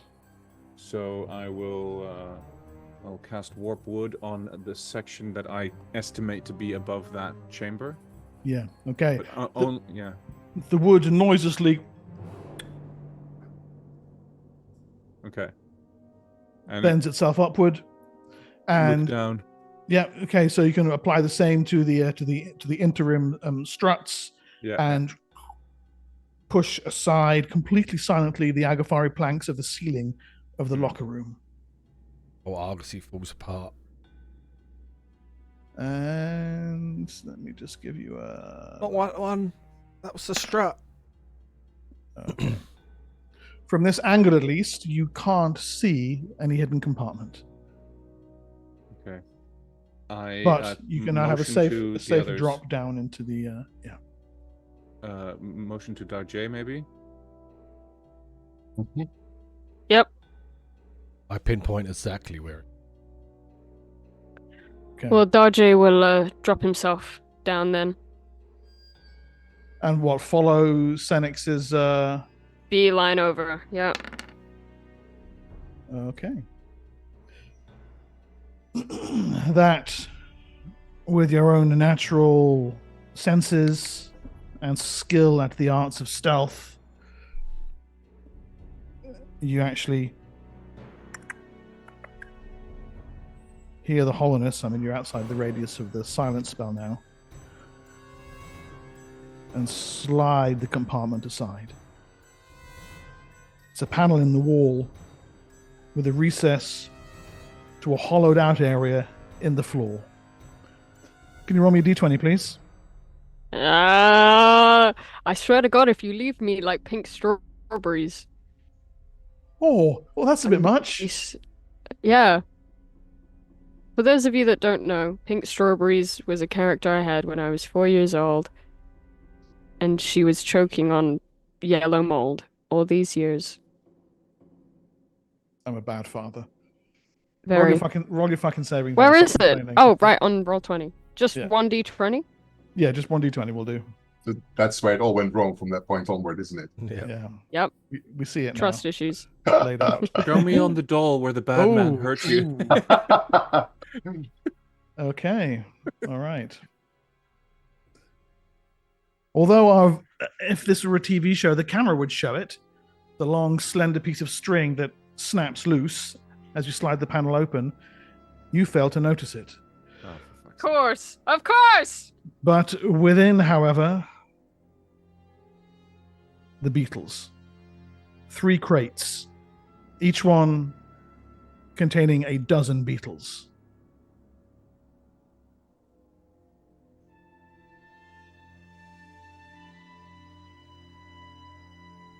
What do you do with them? I hand the 6 beetles that need to be replaced. Yes, so I have 6 beetles that I will swap out. Yeah. Yes. Okay, cool. All right. So carefully, because you know these things bite. One out of the bag. Yeah, that's what I mean. You know these things about. That's what I'm saying. All right. Yes. Of course you do. Yes. One out of the bag. One from the basket. One from the bag. One from the basket. And you're about halfway through this, having removed 3, put 3 in, when behind you, the door to the locker opens. Lalarash is standing there, arms folded.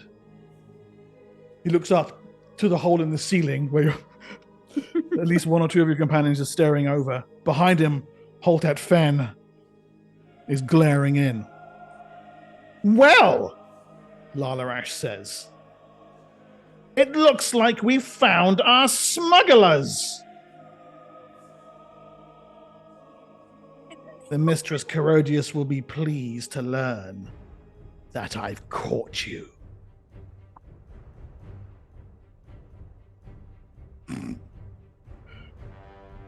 This is where we leave our companions hanging from a cliff until the next episode.